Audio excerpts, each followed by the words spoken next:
And we're on. And we've got a DM screen, so again, quick reminder, if you need to call out your rolls when you do them, because they are not going to be visible on the recording. So we're going to only have, like, reactions to them.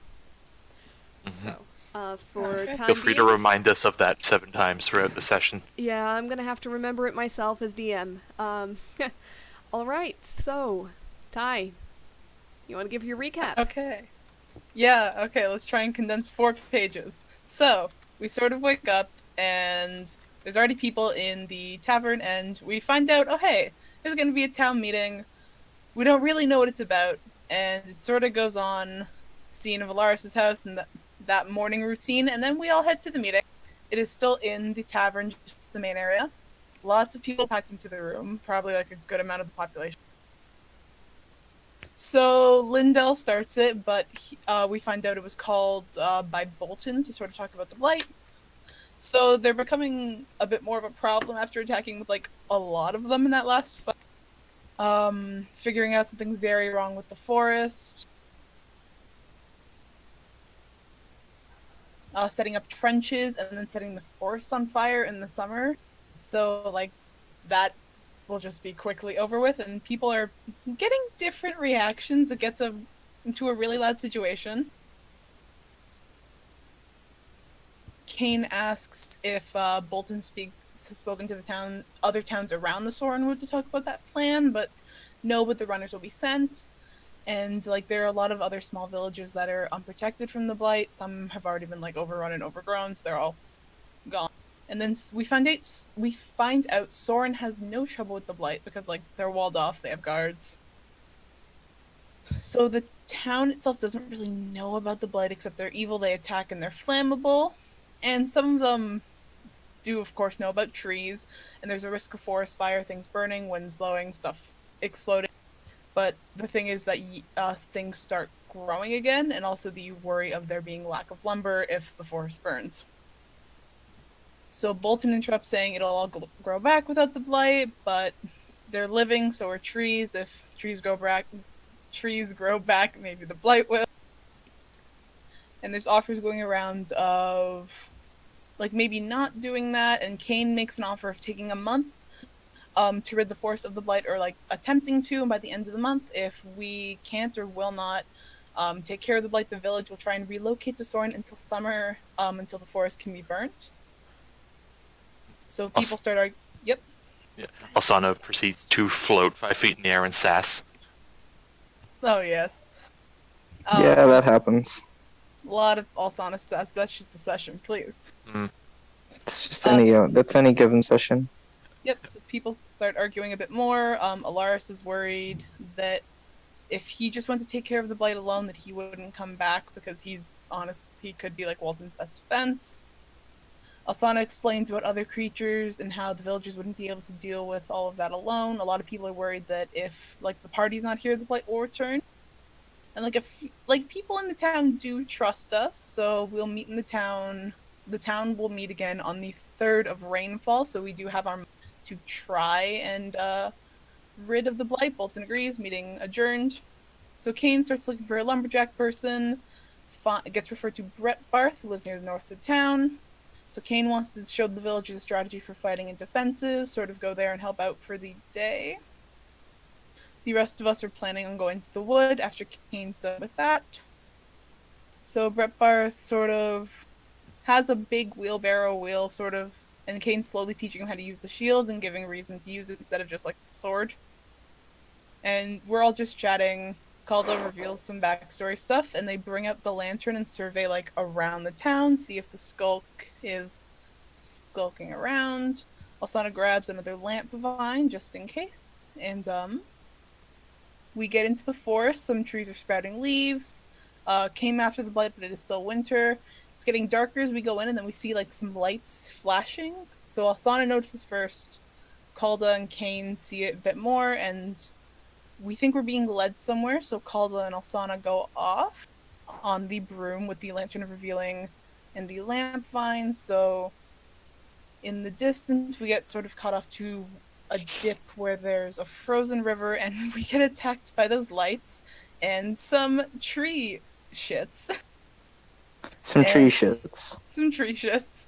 And during that fight, the skulk shows up. We get rid of the tree shits, the wisps, and the skulk, except for one little guy with the sword. He runs off, and we're like, fuck. So we're all a bit battered and bruised. We decide to rest a little bit.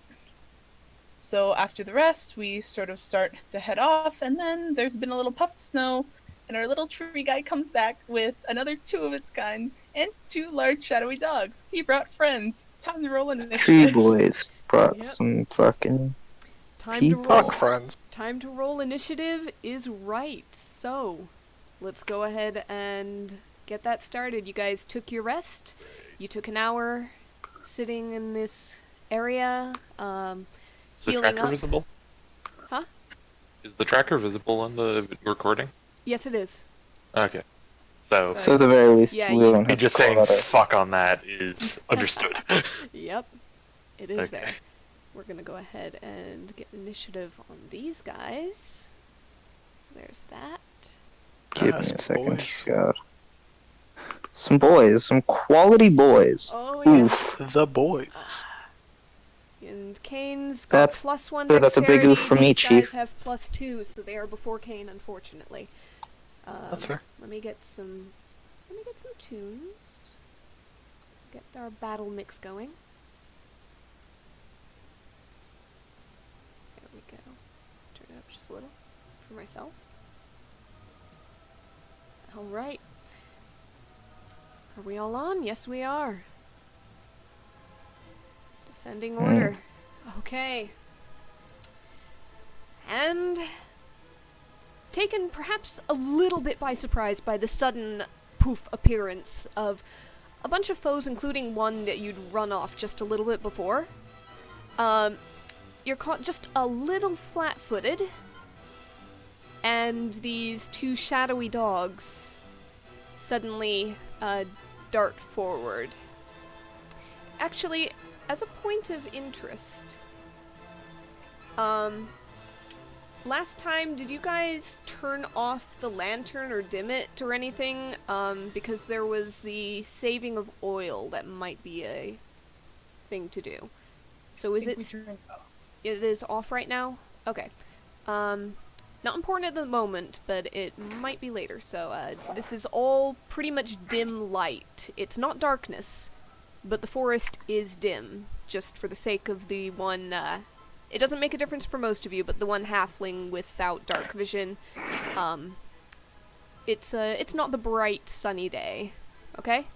So, these 2 shadow mastiffs are going to dart off towards these 2 fighters, kind of at the back there. And they are each going to lunge. Elaris, this is familiar. This is something you dreamt this just last night. This Yeah. is the same shadowy, dog-like creature, and it lunges forward, snapping its jaws. That is a 12 to hit. I doubt it. Nope. Alright. Kane, you've got another one going for you. That is an 18 to hit. That will hit. 11 piercing damage, and give me a DC 13 strength saving. Okay, 22. You are not knocked prone by the shadow dog, but you feel the sheer weight of it kind of just slamming into you as its little teeth sink into your arm. And it lets go. The other one kind of skids in the snow as it misses Elaris, and they both they're still there, but they almost seem to fade into the shadows, and suddenly you're not able to see either one of them. Lovely. Kane, you know the dog is there somewhere, but you can't see it. Okay. Yeah, he's gonna begin by circling. Just getting to right there. I assume it hasn't moved enough to take back opportunity for that. You're not sure, but you're not feeling anything lunging as you move, so probably Okay. not. In that case, he's gonna pull out his glaive. Alright. If you take a swipe, it is at disadvantage. You're kind of guessing at where it might be by the churned up snow. Yeah. Oh, I made choices, so let's go. Alright. Let's go wait for my sheet to get ready. There we go. Alright. You actually do feel something connect fairly solidly. However, it does not seem to do very much damage there. 13 to hit. Okay. 4 slashing damage is actually halved. And he's gonna just slam his foot into the ground towards it and snarl. Okay, you're going to attempt a frighten. Interesting choice. Let's go ahead and let's do that wisdom saving throw. Kane's breaking out the newspaper. You have a DC 14, and it actually fails that save. It takes that damage regardless, but Get out of here. Let's get out of yep. And you hear kind of a from in front of you. I bet he's gonna twist his blade down to swing a second time. Alright. Yeah, just hits. You, solidly connect again, as it seems this Mastiff hasn't moved enough to get out of the way. Alright, and that'll be him. Alright. Excellent. Kalda. You are up. Kala's gonna deal with the tree fuckers. Wait, what would it be to turn back on the lantern? Would it be an action or bonus action for the sake of Kalda doesn't feel comfortable fighting in that dim light? Let's see. Let's go ahead and look at your lantern. You can use an action to lower the hood. It takes an action, I'd say, to turn it back on.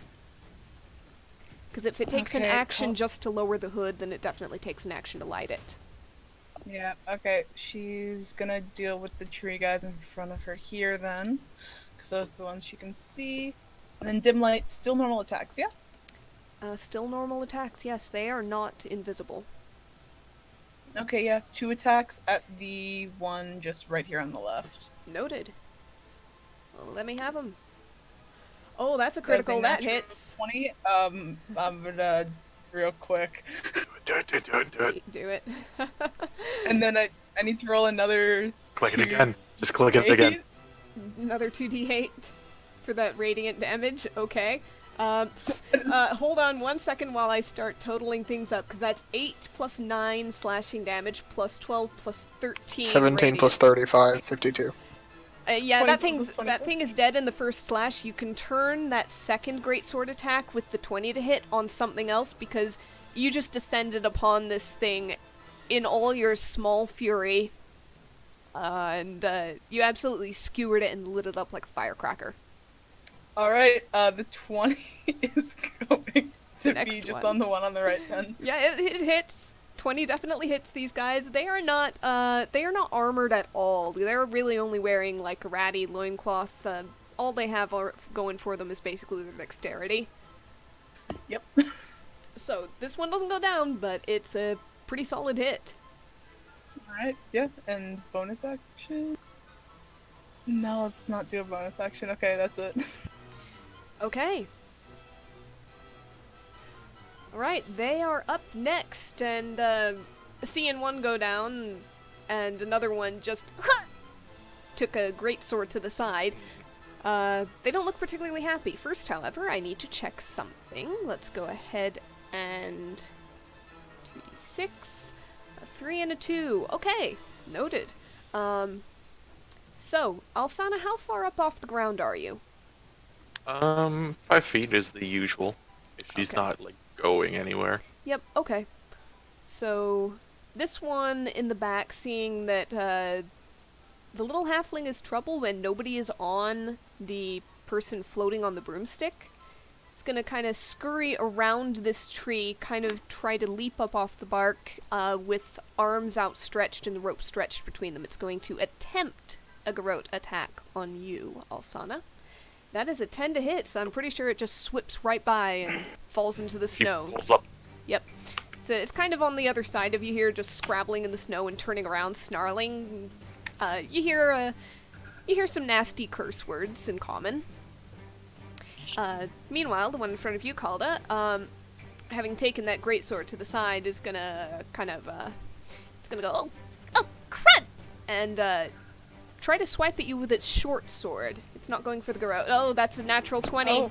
25 to hit, yeah. So, 7 plus 5 piercing damage. That is halved because of the shrine effect. Yep, So and it- 1 plus 6 necrotic. Crits giveth and taketh away. Live by the crit, die by the Okay, crit. Or in Devin's case, just die by the crit. Okay. Yeah, just straight up die by the crit. So Doesn't it's matter. 13 if my math is correct. Didn't hear. 6 plus 7, so 13, yes. Yep. Okay, Yep. cool. Alright, and that is their turn, seeing as one of their fellows is no longer with them. Alsana. Just had a dirty, smelly little man try to jump at you. Dirty, smelly little man. Hey, it's Yes, me. more or less what it looks like. Little tree shits. Does Alsana slash anyone here remember if these things were resistant to anything? I think non-magical weapons. Yeah, but no fire or cold or anything like that. I don't think we had a chance to test it. I don't think you did. I'm pretty sure you guys just kind of meleeed these guys. I got nothing written down on them. Oh, Anna did, although maybe she was focusing on the skull.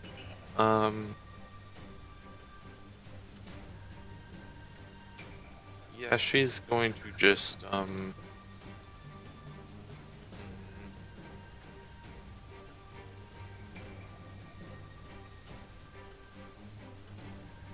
she is going to go ahead and cast Frostbite on the one closest to her.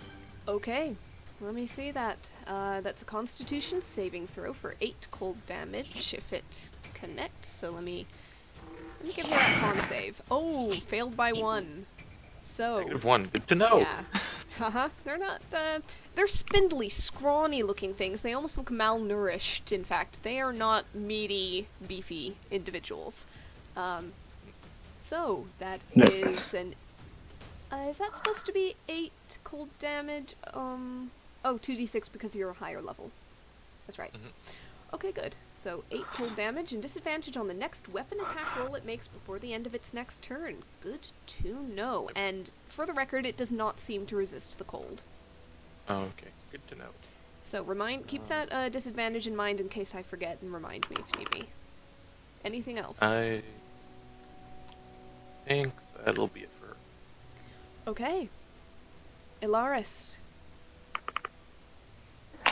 So, having seen this before and not wanting to make the same mistake again, he's just gonna fucking shoot it. Keep in mind it is currently invisible. You're shooting it where you think it is. Roll with disadvantage. Roll with disadvantage. Okay, cool. Alright, cool. Yep. 14. That still Cool. hits. You see the bolt. You see the bolt shoot out and stick in something before the. I'm gonna say for the flavor of things, the invisibility kind of washes over it in turn. But you know when you hit something, you hear a high pitched in front of you. Okay, cool. I'm gonna try and hit it again. That is magical weapon damage, so good to know. Okay. Roll Yes. So with I'm gonna hit him again with Thirsting Blade. Since I have crossbow expert, I ignore the loading property, so I can just shoot him again. I don't have to Yes. load in another crossbow bolt. again. Yes, you do. That definitely hits. Holy, what did you roll? 13 and 15 for a 21 to hit? Yep, okay. And 14 piercing damage. That The will... bolts just kind of magically bamf onto the crossbow again. You know what? They might. In his It case. might. In my case, yeah. Since I have crossbow expert as a feat, baby. Yeah. He has Yeah, to. because they're He has to will it to happen at the very least. It doesn't auto reload, Yeah. but yes. Yeah, but Yeah. just the difference between your hands are moving at 20 miles an hour or they just kind of Yep. back left. The Okay. easier answer to that. Anything else, Ilaris? Let's see. What do I really have? As a bonus action, I am going to do nothing apparently. So yeah, I'm just gonna end my turn. All right. Up next are the invisible shadow dogs. You kind of hear a scrabbling in front of you, Alaris, and then suddenly something lunges and connects with you from behind as this thing bites at advantage due to invisibility. 21 to hit. It's kind of Yeah, that'll hit. It's kind of wheeled around here. 11 piercing damage. Give me a strength saving throw, please. DC 13. Okay, just give me a sec. Yep. TC 13? Yep. Okay, cool. 9. So I'm not prone. You are knocked prone indeed. Alright. So you are down on the ground. The Shadow Mastiff is visible now, but you see it then blend into the shadows once more. Kane, in the meantime, this one is frightened of you. So, let's see. Real quick, could you give me a rundown on what frightened says on Yep. your sheet? Disadvantage on any ability checks and attack rolls while the source of fear is in line of sight, and cannot willingly move closer to the source of its fear. Okay. Yep, alright. So, it's got disadvantage on any attack it makes while you're in line of sight. And unfortunately, you're going to be within line of sight no matter where it tries to go on this map. So, absolutely terrified, this dog is nevertheless backed up more or less into a corner here against the tree, going to try to lunge at you. Disadvantage due to that, but advantage due to invisibility. It goes to roll at normal. That is still a natural 1. Oof. Okay, in response... Oh my god, that was maximum damage too. I love the red and greens. Alright, you do riposte. So, where's my glaive? Still disadvantage, right? You do reaction. Because it's still invisible, right? Attack, yeah. Actually it goes visible when it attacks, technically. So Okay. I'm gonna say that it's just enough of an one and then another overlap that it becomes visible as you swing. So go ahead and roll normal. Also, it's currently Okay, cool. frightened, so it might not be. Oh, There we go. that's a Boy. critical. So that's an extra riposte damage yeah, too. do another 1d8 there. Oh god. Yep. So critical hit, 11 plus 11 slashing damage. 31. It does resist, and then plus 9. So pretty much 20. 10. Or, sorry, the riposte is probably half too, isn't it? Yeah, it is. So So basically, it's if you're 31 half, 16. 31 half to 16. Okay. And that's just my reaction, so... Yeah, you hear another shriek, yelp, as it kind of, you see it, you swing at it as its jaws snap right next to you, hits the snow kind of on its chin right in front of you here, scrambles back up to its paws, and blends into the shadows again and goes invisible. You- End of its turn, it is no longer frightened. Okay. And actually, at that point, end of its turn as it goes invisible, you kind of sense see a scrabbling in the snow as it moves away. You've already used your reaction, so it's getting away scot-free. You don't actually know where it is right now, so I'm gonna GM layer that, because that was only 15 feet of its movement. That was the one with the initiative on it, though, keep in mind. Oh, whoops. Yeah, okay. I'll put it back. I'll keep in mind. It's right before you anyway. You know that. So. Yep. Just as a reminder. He's not going to bother with that dog. If it wants to come back, come back. All right. He's going to rush over here, swing at the one attacking also. Okay, the one attacking Alsana or sorry. the one attacking Kalda? You're next to the one- Alsana, It is kind of. I have a glaive, 10 feet. It's kind of behind and around a tree from where you're standing. Just, Fair enough. just for the in that angle case. of things. Sorry, that should have been a natural 20. I don't know why Yeah. I forgot to take out disadvantage. Yeah, you did. Okay, that's better. So go ahead and give me another D10. There we go. So, 18 there. yep, 18 slashing damage. These do not seem to be quite so resistant to that. Alright, he's going to double down on the same one. Holy another! Christ! It's dead. It's dead. That's another That's critical. 3 in a row. Two. That's My dead. God. Oh, Okay, sorry. dice roll. Quiz magnet. That first attack should have had a second one, because half orc. Because it gets Half-orc. three dice. Oh yeah. Christ, man. Sorry, So Would on that- the shadow dog. Super so would dead. 25 have worked? Well, no, the shadow dog was fine, that one. Got it, just fine. Yeah. No. Okay. Yeah. Yeah. But the first attack, with the No. 25 taking it out? Let me double check because. Not quite. Not quite. So Okay, you so did need second a attack goes in. But the second is definitely overkill. Because Yeah. 4 plus 18 damage. Well, no kill like overkill. And he's just gonna look at the last one. Is this the one that ran away the first time? No, the one that ran away the first time you just skewered. That Ah. was the one in the center. He looks at this one and goes, "Want to turn to firewood?" Send him his turn. Oh, bugger! As a note, these things are not made out of wood. These are flesh and blood. Oh, You're cutting into meat. You're not chopping wood here. in that case, good thing. Ooh. Same thing. Ooh. Kalda, this thing looks terrified. In fact, there might be a little bit of a yellow stain growing on the snow beneath its feet. What would you like to Yikes. do? Well, let's see if bone makes good tinder. 2 hits. Go for it. 14 to hit does hit. 22 definitely hits. So 10 plus 11 slashing damage. 21. This thing looks really rough. Bastard. Okay. Still up though. Still up. Fuck, I should use my bonus action for a thing, but never mind, it's done. Okay, that's our turn. You wanna call it your turn? Okay. Yep. Get Alright. to purpose smite. No, it's another of my channel divinity. Alright. This thing is, not particularly happy. Yeah, knowing these things, this is going to disengage, Motherfucker. and it is gonna start, hot-footing it through the snow, up the slope, and it's gonna kind of dive towards the ground, and just out of sight, it's going to attempt to hide. So that's 16 for stealth. What's everybody's passive right now? 14. Alright. 17. Oh, Oh, Asana's Alsana? good. Alsana, you're floating. You 14. kind of see its little skinny ankles sticking out. You know where it is. Everybody else, you've lost sight of it for the time being. Fuck. So that is that one's turn, but Alsana, you're up. It does kind of Alright. have cover at current angle, but you know where it is. That's only on deck saves, right? What's on dex saves? The cover.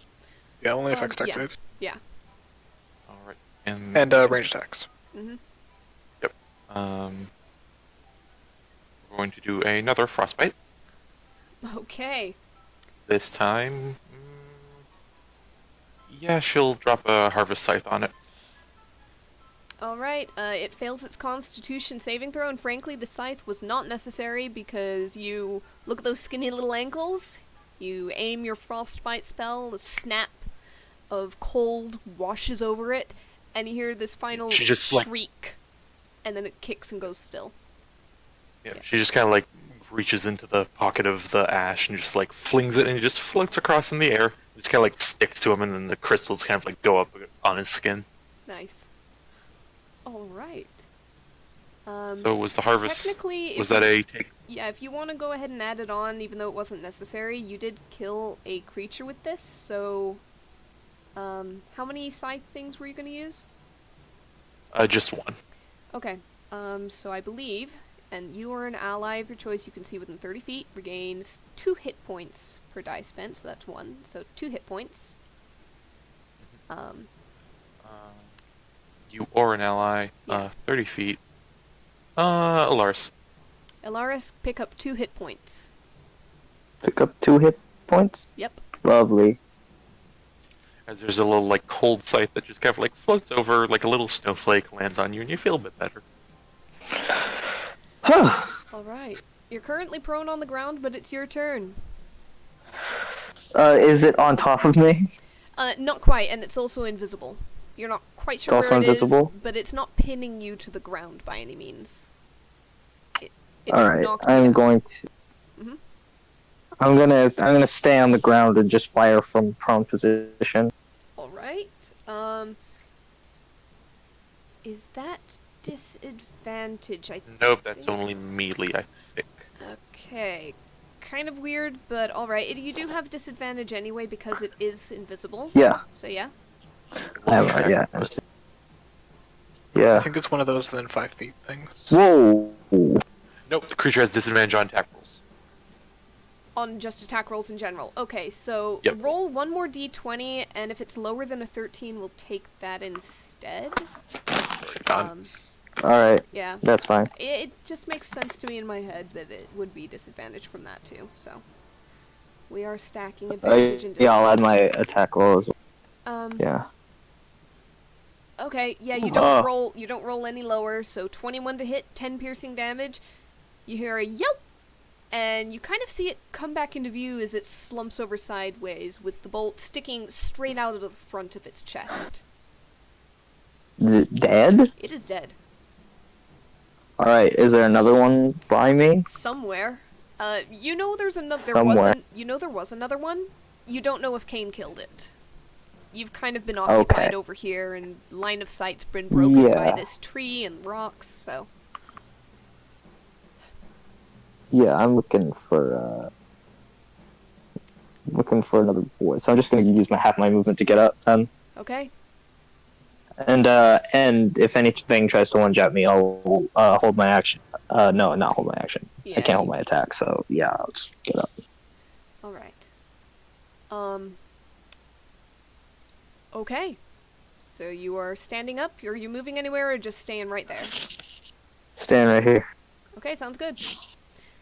Yeah, it is the doggy's turn next, and as you stand up, you kind of hear this thud, thud, thud, the crunching of snow as something gallops through it. You see a spray of snow right in front of you, and you see Oh shit! Yep. Here we go. lunge from in front. And it was invisible as it attacked, so it still has advantage, but it becomes visible immediately afterwards. So 23 to hit, Yeah, that'll hit. 9 piercing damage, DC 13 strength saving throw. Alright. How strong are you? Yeah. Not very actually. Oh, you still rolled higher. 17, so I stay up. Strong enough. You stay up. Strong enough. And once Strong again, enough. this melts into the shadows, and you actually kind of feel it, sense it, spray of snow as something moves away from you. You can try to take a reaction at Yeah, I'll disadvantage. try and do that. At disadvantage, Yeah. so yeah. As it tries to peel away. That, Can. yep. You fire the bolt and it just into the snow, and you just see the little feathered shaft sticking up, so it is unfortunately out of sight. So, let's see. Everybody else? Kane, you are up next. You kind of heard the snarl and saw the snap as it attacked. Okay, he's gonna move along that line to that spot. Tell me if he gets attacked. Okay, yeah, actually. Yeah, Alright, well, you pretty much passed it. Actually, it ended its turn somewhere else, so yeah, you did not actually pass it, never mind. So you are not attacked. Okay, he's gonna hold his action to, in case he knows where it is, he's got his longbow out instead of his glaive. Okay. Calda. Okay, action, we are going to turn on the lantern, and it's 30 foot bright in that radius where they can see the invisibility. Okay, and in that radius, you see it right there. Alright. Kane, you can take your held action. Just the one. Yep. Oh, it hits solid, but it doesn't go down. That's his reaction, so. Okay. Calda's going to... Yeah, Calda's gonna go into melee with it. Okay. Plop the... God. Yep, plop the lantern on the ground beside her, and then just Oh, God. bonus action Oh, to get God. the great axe again. Bonus Great action. sword. What was it? Just if it's a bonus action to get the great sword back, just so Yeah. it's in her hand. Those are gone. Olsana. Alright. We can see these fuckers now. Yeah, it is visible. Yep, she's going to.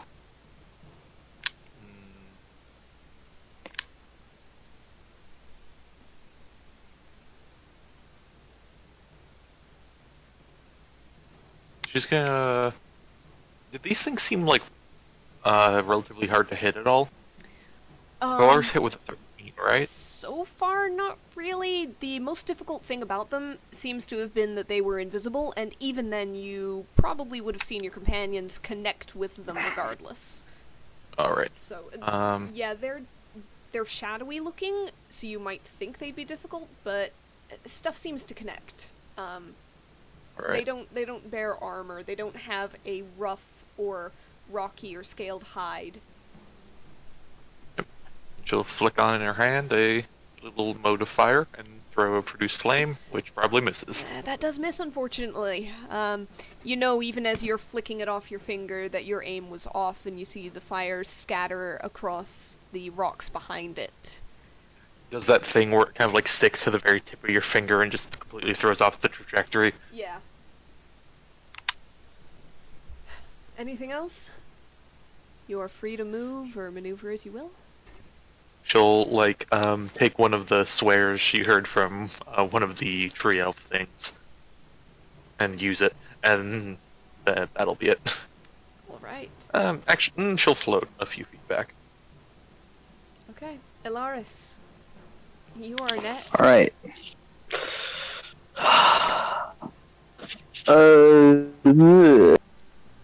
He's gonna move around here. He's actually gonna use those. He's also gonna use these the choice words that the boys ended up using in common, and cast vicious mockery. Not at disadvantage, obviously, but you get the point. Okay. Okay. Yeah, it can hear you. Definitely. So that is a wisdom saving throw. Let's see. How were they with those? I need to turn off advantage. There we go. 16, so it saves your DC and yeah, does not seem to take exception the way you hoped. Fine, then I'm just gonna for a bonus action, just gonna load up. What do I want to do? That's one. That's a dog of wisdom right there. Yeah, just gonna load up one of these, and then Okay. and then he's going to move a ways back here. All right. Doggo's turn. Doggo is gonna disengage, and it goes racing off. And as it leaves the area of the lantern's light, you see the shadows wrap around it, almost thicker for the contrast, and it disappears from view. And kind of just off the edge of the map, basically. I'm just kind of leaving it there for last trajectory, so. Kane. Same thing as last time. Gonna get up to 6 right there. Basically tell Calda just to sprint, I'll take it out if I see it. Actually, is he able to get on these rocks instead? They're kind of rounded boulders. They're pretty big, and they're covered with frost. If you want to try it, it'd probably take your action and a dexterity check. Yeah, it's not worth it. He'll just hold the action for the attack. Okay. Calda. Alright, getting the lantern on like the edge of the greatsword, just scurrying down here, full movement. Yeah, you get like 10 feet up, and you just see the shadow dog still kind of running in the opposite direction at the edge of the lantern light. So, Kane, you can go ahead and take that attack if you would like. Yeah, no, there's a natural one. Yeah, the land does kind of rise up here and then dip down there, so there's a little bit of a hill there. And you misjudge your aim, and the arrow slips and right into the snow, and you don't even see it anymore. It went deep. So that is it for you. Alsana. This thing is visible. It's technically like 5 feet off the edge of the map, so 55 feet away from where you are right now. But visible. She can still fly over. Okay. Alright, one more time. She's gonna throw produce flame again. Go for it. 20 to hit. That time it hits. There we go. And yeah. and with a yelp and a stumble and a spray of snow, it plows headfirst into a drift with the steam still rising off of it from the burst of fire. It is done. And with that, quiet falls over the forest.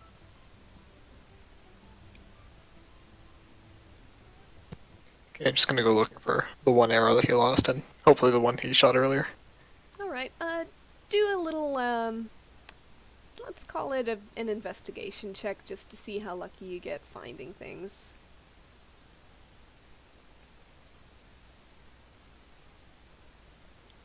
Go ahead and let me know what you roll. 8. Yeah. You search around, but you're not coming up with anything, not even the one you shot before that didn't quite disappear into the snow, but with things like twigs and sticks poking out, and the shadows being cast by the lantern, and the dim light, and snow everywhere. It's, you kind of come up empty-handed. Can Alstana float over to the dog? Yeah, sure. Is it emitting any, like, shadow right now, or is the shadows just kind of stick to it?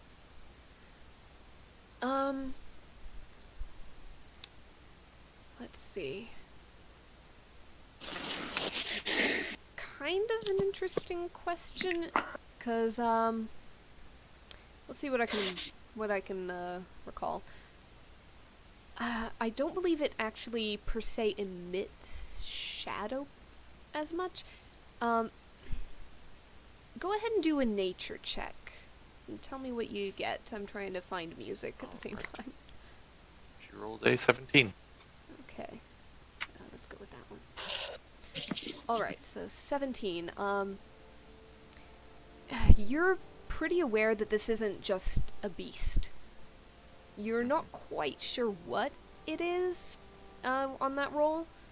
But you know it's not just an ordinary flesh and blood, animal. As for the shadows that were part of it,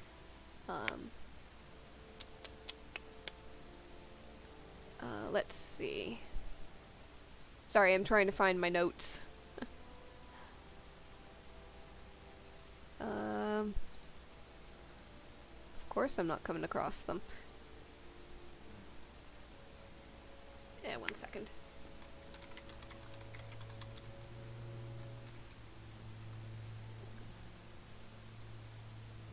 Remind myself of things. Can she... It's kind of this monstrous looking thing. It's got way too many teeth that almost poke out of its mouth. Its coat is all smooth and black.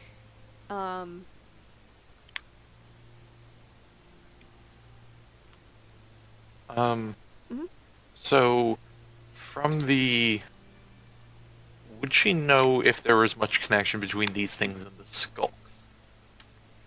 Because they're both these shadowy kind of figures that move and turn invisible. I'd say on the 17 to, for nature. Yeah, you don't have Ariel, too much of an idea of what. can I have my mulligan for the session? What is your mulligan? Guidance. I'm gonna say probably not, because Okay. we do try to play close with guidance. Yeah, I know you like knowing things. No, it's not no, it's less I like knowing things, it's more, it's like, god damn it, I keep forgetting guidance. You forgot again. Yeah. Forgot again. I'm gonna say no this time, sorry. Mulligans are more like, typically combat things, generally Okay. anyway. But yeah, you can keep them in mind for future checks and stuff. But yeah, aside from the obvious that you've pointed out yourself, the turning invisible and all of that, you don't know for sure if they, like, are related in any way, if they come from the same source, if they are connected somehow. You can't say. And no, there are no shadows drifting off of it at this point. It just seems The like, effect ends when it dies. yeah, something about like the darkness of its coat seemed to almost magnetically attract shadows. Is that effect still kind of going, or like is it like if she kind of like asks called out to take a few steps back and it's like in more darkness?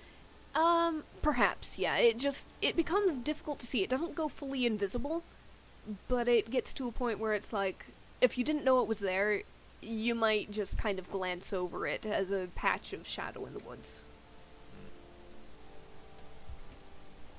I feel like I might know something better, but I can't help but feel like I'm forgetting something. Anyways. It's hard to know everything, sister. Go around picking up the 3 swords that were dropped. Yep. What do you Each intend one to do is with as- those things? Each one is as rusty and pitted as the last. They're in terrible quality. In fact, you'd kind of shake one and it almost rattles on the hilt.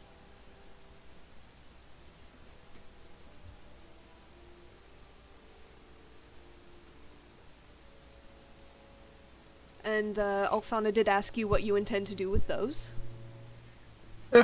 Not sure. I'll figure something out. I don't feel like you will. If it turns out that I throw it out, still something I figured out, isn't it? It's your space and your bag. And your infection if you cut yourself with it. I'm more worried about the dog bite at this point, honestly. Kind of like raises the arm that is currently bleeding. Ooh, it's not pretty. Calder's gonna go over and just 10 lay on hands. Before she got there, it's like, hold on. You want to check Alara's first? Oh, you're right. Yep. She's gonna run over to Alaris, just go, you. Yeah, he's like clutching like his arm and stuff. It's just like, okay, yeah, that went well. Okay, we're just going to. Calder's gonna just lean over, pick him up by the shoulders with this. Give me a sec. So that's 12 hit points for cure wounds, and then another 10 lay on hands if he needs it. How much cure wound? How much cure wounds? 12. 12, so it'd be 20 total. 20. Yeah, 12. So. No, he's pretty close to full after the cure wounds. Okay, so we would decline the lay on hands for that? Yeah. Alright, Calder's gonna just pat him on the shoulder. Just keep yourself safe. Go to Kane. 10 lay on hands for him. He'll take it.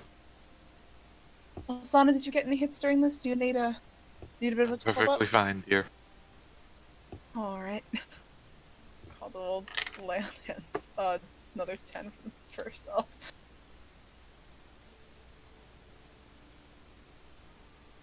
Alright. So as you recuperate from this latest attack, the forest goes, once again, not exactly peaceful, but silent. Falls quiet. And you are free to do or go where you will. Right. Well, let's keep going to the center.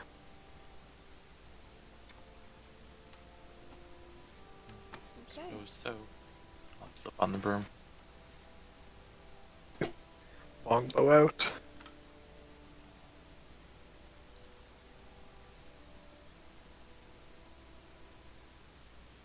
Okay. Now, as you go ahead and move forward,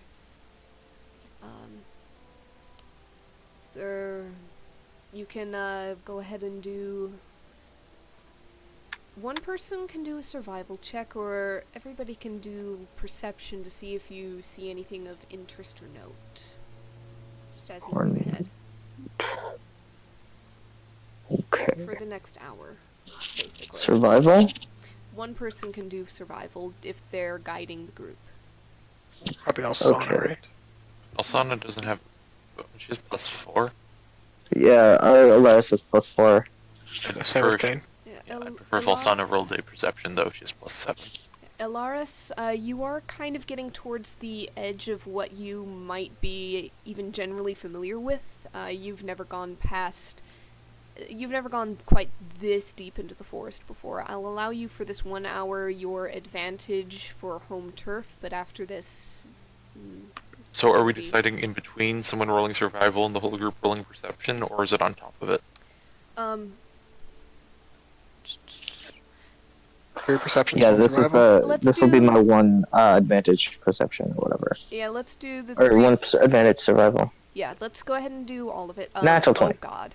Well, Alright, Yay! you do not Okay. get lost. You decidedly do not get lost. I'll go ahead and take Okay, these sorry. perceptions. Are we doing all? Go ahead. Okay, we're doing perceptions. Do your Okay. perception just to see if you note anything of interest along the way. Okay. D4 bonus to Alsana. Yes, I know. Just making sure. I clicked it for a reason. Okay. I anyway, know. Please jab the 1 minute old wound. So, The 1 minute old wound. for the record, there was a 24 survival check from Ilaris on a natural 20. Kane got 14 perception, called a 17. Alsana a total of 15 using guidance. Mhm. Using guidance. Yeah, keep rubbing salt in that. Yeah, no. I'd rather not. Okay, Ilaris, Devin's Are got you enough sure? salt already. Because you're pretty fucking. You're doing it right now. I'm not. guys. Alright, Christ. salt magnet. Elaris, you're pretty sure this stream does lead not quite unerringly to the center of the forest, which is where you guys are kind of trying to aim for, from what I'm gathering. But it, yeah. But it does swing pretty close. You kind of guide them along there. Everybody else, you're keeping eyes and ears peeled, knowing that you've been attacked a couple of times so far. You don't know what else might be hiding in these woods. But as you go for this hour, you don't actually see anything else. There's no lights in the distance. There's no crunch of snow as something is displaced or a step is taken or anything. It's just pure quiet. Dim light. Perhaps the shadows dancing if Calda still has the lantern out. If you do, make sure you're keeping track. This is 1 more hour off of your available supply of oil. If the lamp's going, Alsana will just also light up the produced flame, just keeping it in her hand. For that a little extra 10 feet. Okay. Yep, I think there's another 2 hours left in the oil. Yeah, and I think you've got another flask beyond that, but... Yep, 2 more flasks. Okay. Okay, yeah. So you follow the stream in this silence, punctuated perhaps only by the sound of your own passage, any rustles or coughs or quiet words between you.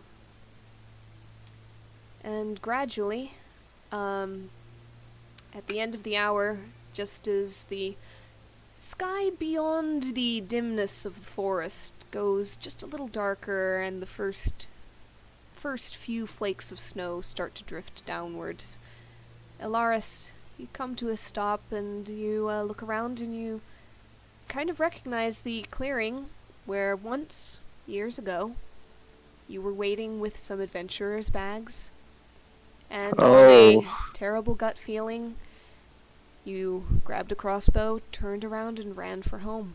This is as deep as you have ever gone. Yep. And though it is now covered in snow, and it wasn't then, it was a different season, you do recognize the particular gnarled shape of one of the trees, and the formation of rocks nearby, and the way the ridge ran up just over the stream. And this is about, again, where your familiarity runs out. 1 more hour into the wood. Yeah.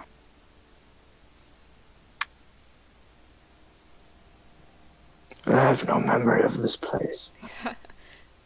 You know No, that I'm kidding. the center of the forest is going to be kind of towards the kind of toward the west, a little bit south of where you Yeah. are right now. Yeah, I have a general idea, not Yeah. like a working familiarity. Yeah, but also this is about where the stream continues along that direction for a little while, but then it curves more sharply south not long afterward. You're pretty sure you remember seeing it take that turn. So you know that Yeah. you can't follow it if you're trying to aim specifically towards the center of the woods now. Okay, yeah. So if you'd like to continue on, If you had to approximate how much further to the center? Alaris, you know that center is kind of hard to pinpoint. There's kind of this Yeah. broad general area of center, but depending on how you measure and from where, just because of the rough edges of the woods, and also because of the way it's overgrown its former borders and expanded recently, especially, what you know as the probable direction of the center, may or may not be like the true, call it the geographical center anymore.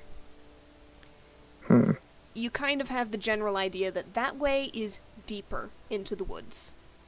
But then a lot of directions are also deeper into the woods. Okay. So no, you don't have an exact idea. You know that it might take... let me go and look at the large map and do a quick little measure.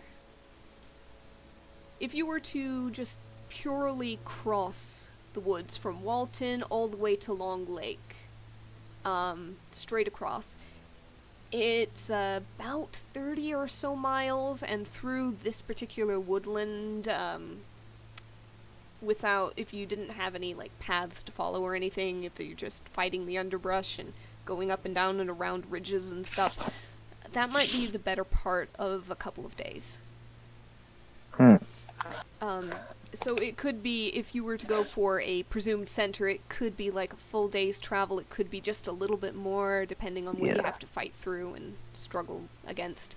And you guys did kind of start, I believe, closer to midday, thanks to the meeting and thanks to preparatory work. So this is already wearing on into the mid-late afternoon for this day. Okay. So, assuming this is related to the group, which asks, like, I mean, we could take the night here, so we have a vague idea of how to get back if we need to get out quick. Or we can move a bit further before rest. What are your guys' thoughts? Well, there's a clearing here, and we have the tents as well, so we could just set them up.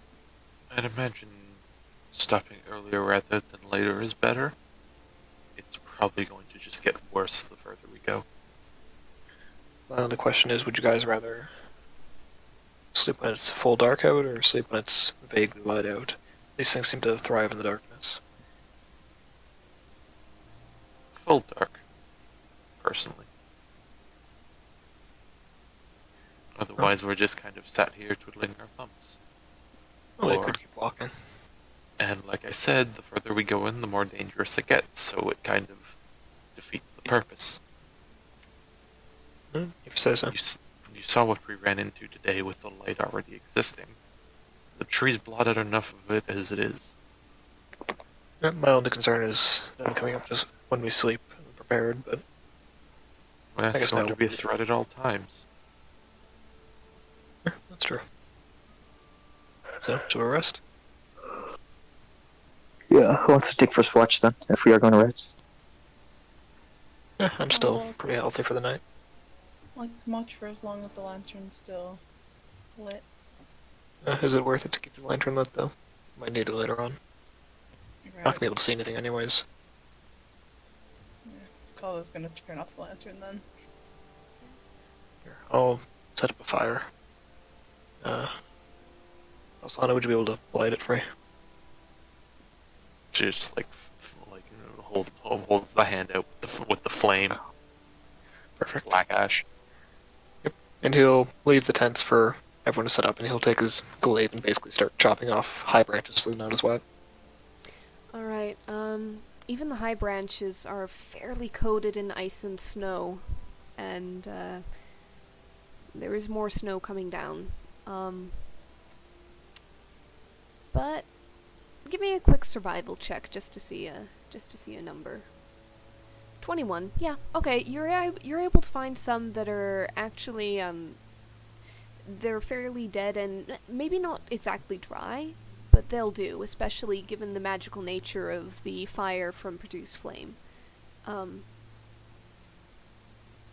And so you are able to make up a campfire with a small pile of spare wood to feed it with through the night. Set up the tents. Kind of dug out against side of some of the trees.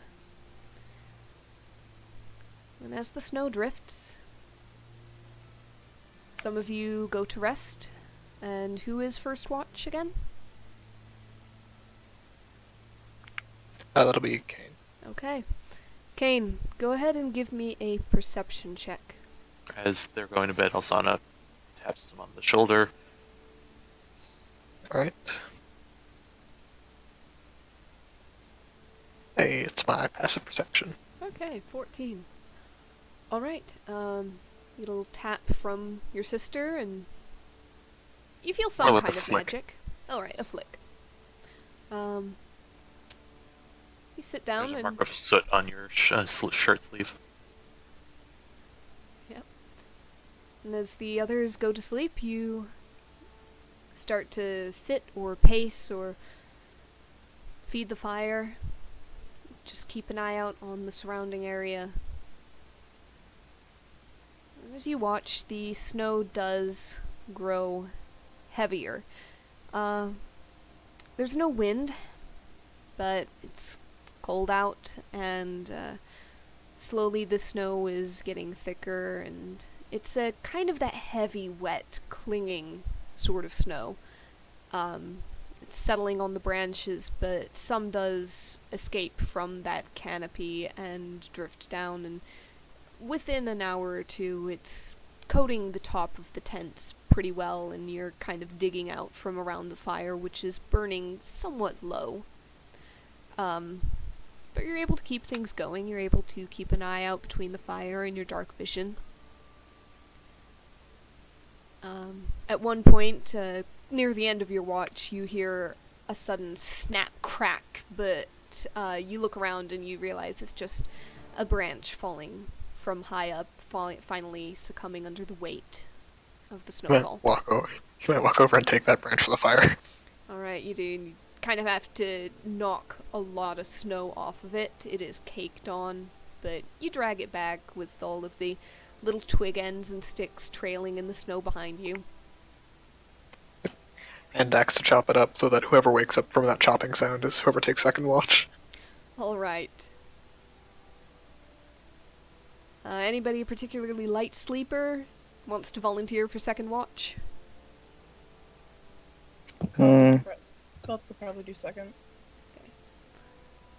Alright, Calder, you wake up to hear the sound of a hand axe in wood splintering.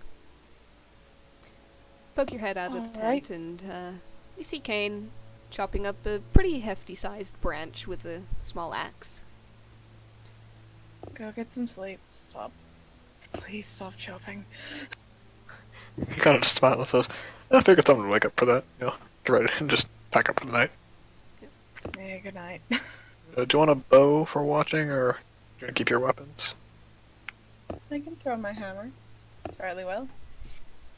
He'll just lend a hand axe just in case you need a second one. It's appreciated. Okay. Calder, you settle down to watch. By this time, night has fallen. It's not just dim in the forest anymore, it is actively dark between the clouds and the snow drifting down, but the small light of the fire does reflect off of the snow enough that it actually extends its reach further than it might on a very dark summer night, for example. However, you're only really able to see much in the area immediately nearby the camp. Anything beyond that is dim light or darkness. So give me a perception at disadvantage for looking outwards from Okay. the campfire. Okay.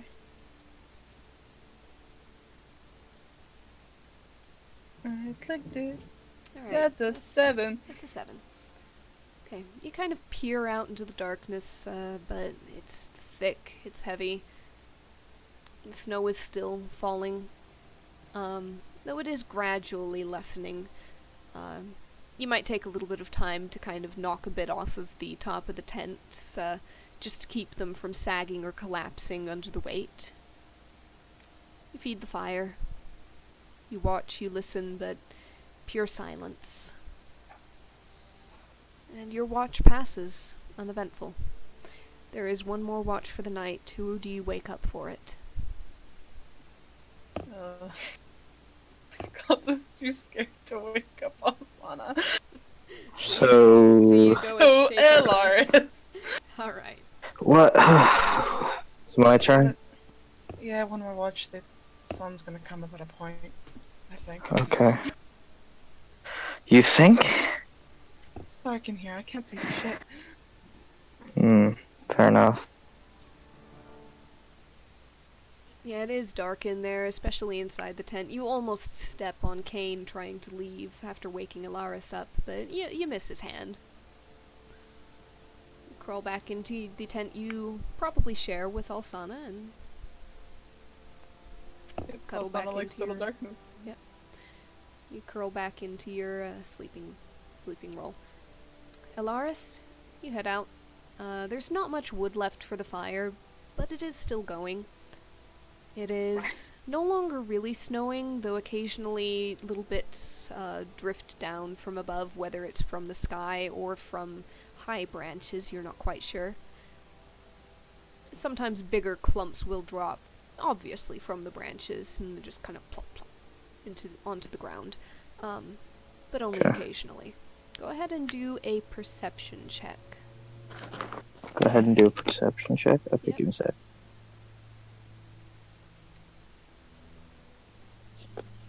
Perception, yeah? Yes. And that's, normal. Okay, Natural 20. 21 with a natural 20. Alright. Well, You keep watch.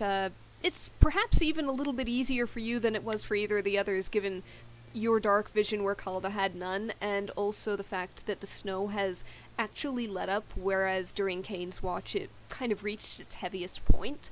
So you've got a fairly clear view of the surrounding area. You look around, do a little pacing around the campsite in order to keep the blood flowing, maybe warm up a bit. Probably following tracks laid down first by Kane and then trod by Calda. yeah. And a couple of hours into your watch, a little flicker of movement catches your eye high up in the trees. And you look, and you see, sitting on the branch, a dark silhouette, a shape. Small. You see another flicker of movement from it, almost a shiver over the form. And a little twist movement, and you see a couple of large, round, yellow eyes look down at you. Blink, one, the other, both. And you hear from up there, kind of soft, even in the silence. Yeah, can I hold an action to fire off an Eldritch Blast if it tries to lunge at me? Or if it's an owl, then yeah. It's an owl. And it just sits there on the branch, looking at you, as you look at it. Can I pull out a ration and try to tame it? You... You and animals, man. I love it. Alright, you, What? you looking at this owl, you pull out a ration, Yeah. is it like... It probably doesn't matter if it's a biscuit or a bit of jerky or something. How do you want Yeah. to go about this? Animal handling check of 9. Yeah. So you kind of hold it up. No. But the owl just looks at you as you look at it, blinks one eye and then the other, and then both. Twists its head around, preens at a wing.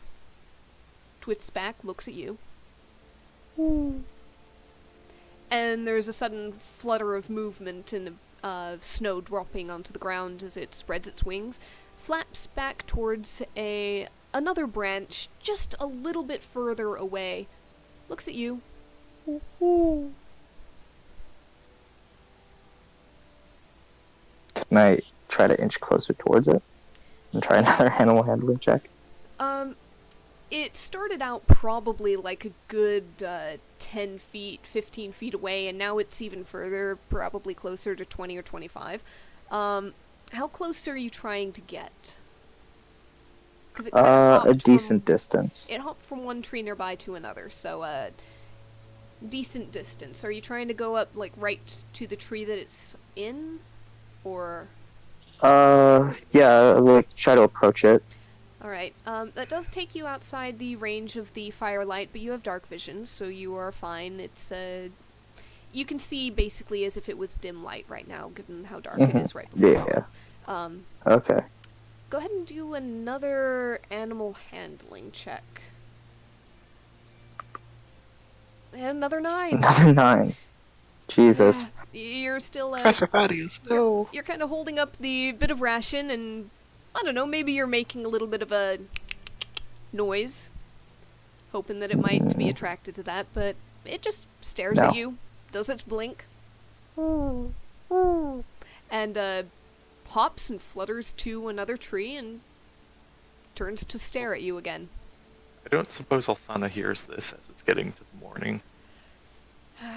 It's early still. I'll let you do a perception check just to see how, if that pierces into your dreams or thoughts in any way. Alright. 8. Oh, fine. No. Come on. Yeah, no, No. you're pretty solidly asleep, and again, even though the forest is dead silent and hoots should ring out like a bell, this owls are somehow very soft and almost muffled. God damn it. I'm sorry. Druid. I'm sorry. Yep, no, just rolls don't like me today. You're currently in the middle of a little bit of a vague dream yourself. You kind of think that you hear something in the dream, but it's distant, it's far, you can't make it out. You can't tell if it's, what kind of sound it is, if it's words, or mutterings, or animal sounds of some kind, nature sounds. You're not quite sure if you're hearing a forest as it should be, or perhaps people around you. You're just kind of lost in this grayness right now. Elaris. The owl has moved further away, but it is still kind of paying attention to you, apparently. It hasn't left completely. You see its eyes just glimmering in the darkness.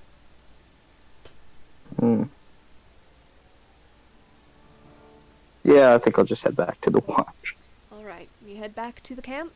And Eh. after a few minutes, you glance over at the tree, and the owl is gone.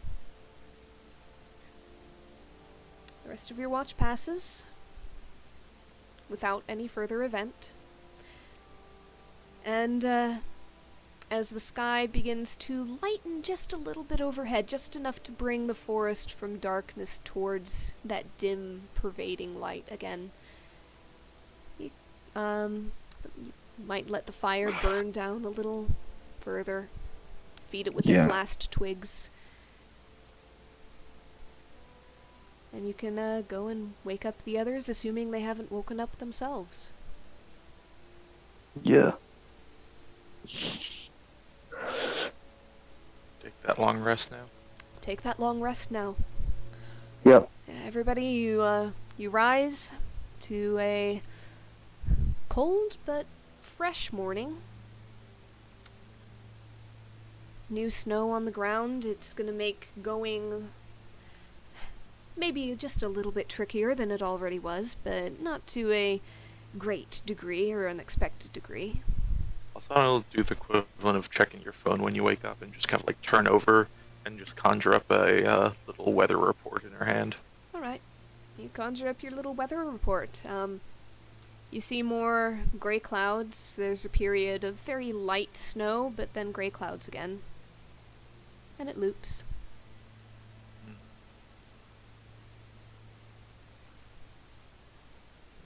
she'll just kind of snuff it out and start getting ready. Kane's cooking some breakfast over the fire, or the coals or whatever's left. Yeah, there's a very low flame left.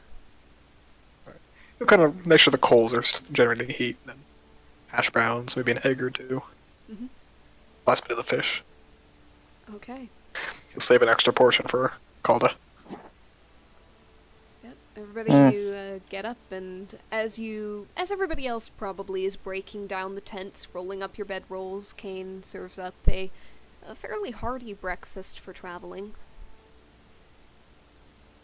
So I'll just look around. Anything interesting the three of you find last night? No, not really.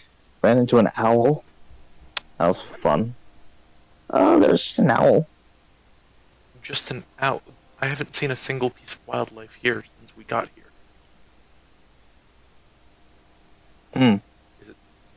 How recently? Earlier. During my watch, yeah.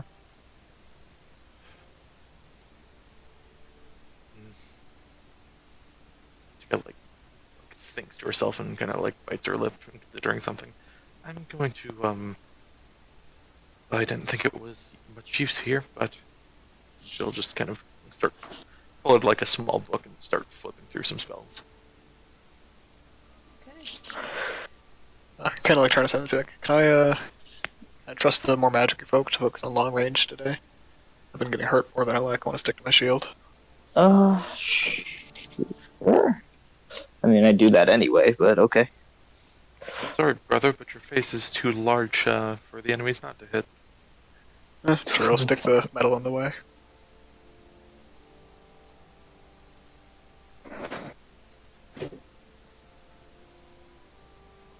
Oof.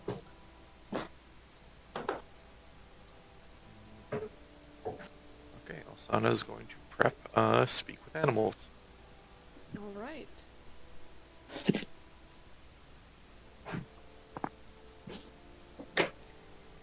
Alright, so Alsana preps her spells for the day. Calda, you have some time to do the same if you'd like to. Yep, just searching up a couple of them. Okay. Alright, and about how long will it take you guys to prep your spells according to level and so on? It's typically 1 minute per spell level. Okay. 2 and 3 minutes. Okay, so, yeah, not too much. 1 minute. Not too much time out of the morning. In fairly short order, you're able to eat your breakfast, get up, and go.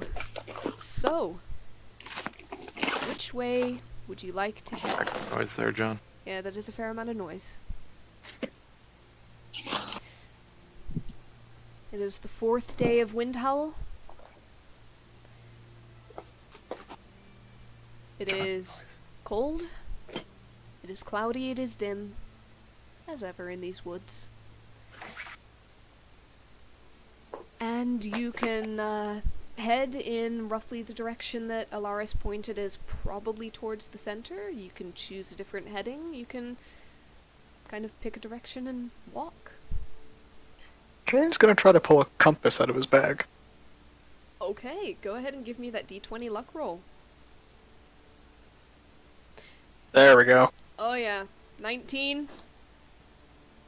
Yep, 19. You get precisely what you're after, and it's a pretty nice compass actually. You reach in and you pull out something that it's got this very nice, almost kind of glossy, sanded wooden case to it, with this brass rim and a protective glass covering over the needle.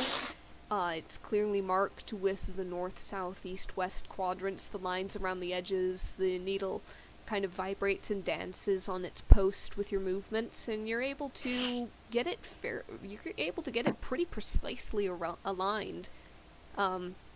So yeah, you now know exactly what direction anything is in relation to yourself. Because can I basically use that in combination with his navigator's tool proficiencies to get a general idea where we're going and keep track of where we're going? Not where we are in the forest, but just if we go back, how we'll have to go back. Possibly. Navigator's tools proficiency. That might be a little bit more for ship navigation, and it probably relies on things like stars, which aren't going to be of much use to you right now. Sure. However, I'll say that the compass, you're able to, if you kind of take it out and check every now and again, you at least know which direction you go and which direction things are. Alright. Alright, so with that in mind, if you would like to take the survival check for navigation, basically, Sure. There's it's no not, longer advantage, right? it's, So yeah, not advantage, but you're going to have a harder time getting lost. It's not as high of a DC for getting lost. Yeah. Anybody else? yeah, I mean more Mhm. because the warlock doesn't have any advantage anymore, right? Nope. Nope. Yeah, Yeah. you're going beyond his knowledge. Yeah, then we all have equal survivals. So yeah. Alright, then go ahead and give me that survival. 11. Also, can I get a D4? That's too late. Are we doing perception? The rest, everybody else is doing perception, though. Yeah, but she's doing it on herself anyways. Okay. So, Calda at a 19 perception. Alsana with 24. Everyone else plus does D4. perception. Yeah. Do your perception, Alaris, and Alsana, give me your guidance, because, yeah, 26 perception. If it's worth anything, she's looking for that owl. 12 for Alaris. 12. Okay.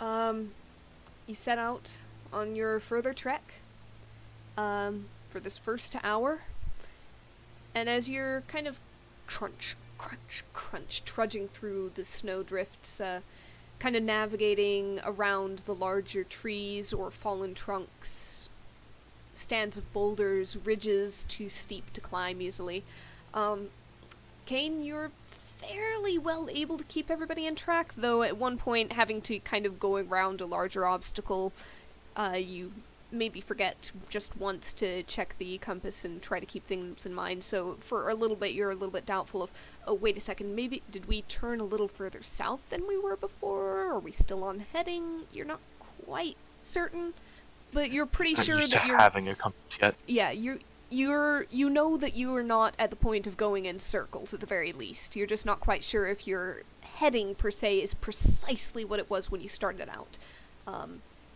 Alaris, you're just keeping a general eye out as part of the group. I'm guessing Kane is kind of up in front if we do like a rough marching order, probably. Alaris, are you up next to him or kind of towards the back? I'm kind of towards the back. Alright, Alaris a little bit further back. Calda near the front, middle, back. Yep, near the front. Okay, so Alsana's kind of drifting on a broom there. Mm-hmm. Alright, Calda and Alsana. Alsana, you're kind of looking more towards the treetops, trying to watch for this owl, but you're also drifting perhaps up and down a bit on the broom. Maybe you're able to go above some obstacles that the others have to go around from time to time. And while you're up there, you're using the opportunity to scan around. Calda, you've got a much lower lower vantage point, but still, when that glint of green catches your eye through the trees, it catches your attention just as much as Alsana's. Alsana might get it just a bit before you, but you catch on actually before she might point it out. So the two of you, between some trees, just off to the side, near the end of this first hour's walk, you see in this landscape of just white, gray, tints of perhaps blue, perhaps a little brown from the trees buried beneath the ice and snow. Yeah, you see fresh, growing green. Huh. And That's- Alsana, specifically in the center of this fresh growing green in the distance, you see just briefly a glint, a flash, like light reflecting off of metal. It's a bit distant. Something. It's just at like the far edge of your vision, and kind of hidden between trees in the rise of the snow, but you can easily drift closer and get a better look. Alright. She'll just kind of like let that kind of like quietly float back over and just, there's something or other up ahead. It looks like actual plant growth. It's in the middle of winter. It was snowing last night. That's what intrigues me, I guess. That's what concerns me. I saw a shine of something. Maybe metallic? Well, if they see a shine, they may see this, and Calder's just gonna take out the great sword and just hold it. Let's not be hasty, but Oh my it's god. appreciated. Let's not be hasty, but let's be cautious. Oh my god, what, Alaris?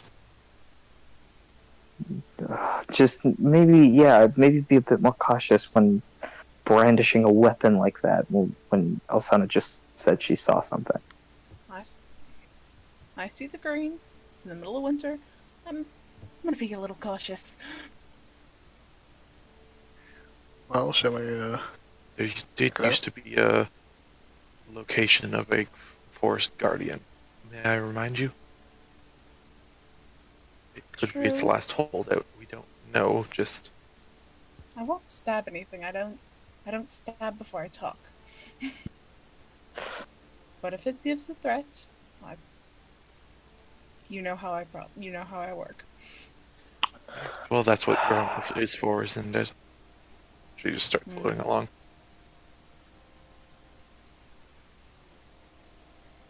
Kane's just putting each of the weapons he'll think he'll need onto his belt, like hand axe in one, warhammer over the shoulder, longbow over the other shoulder. Okay, let's go. Calder hands him back the hand axe that he gave her last night. 6 out in its bag. It's just one for now. Okay.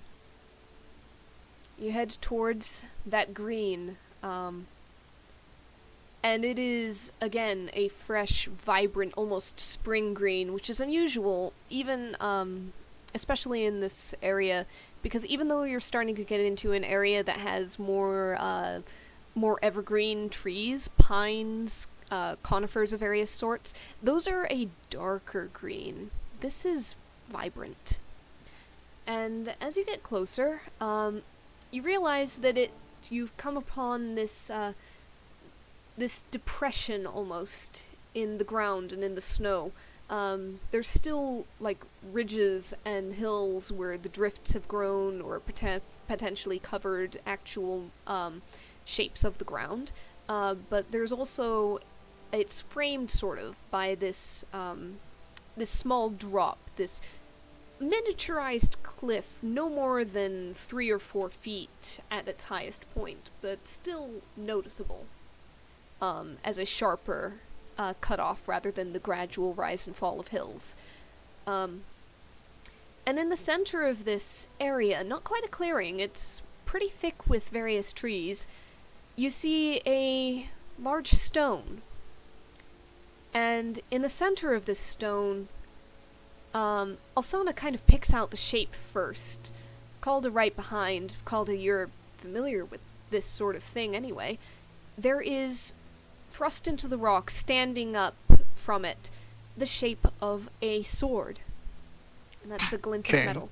And Kane's from- eyes light up. 1 second. From the, pretty much wound around the entirety of the sword, sprawling down the rock it's embedded in, and then snaking and reaching across probably, oh god, let me measure myself, like 30 feet or so of ground in any direction is just this sprawl of greenery, and it's all vines. There's some leaves, it's this wild tangle of life in the middle of this cold, snowy forest. Would Alsana recognize this as a spell she knows? I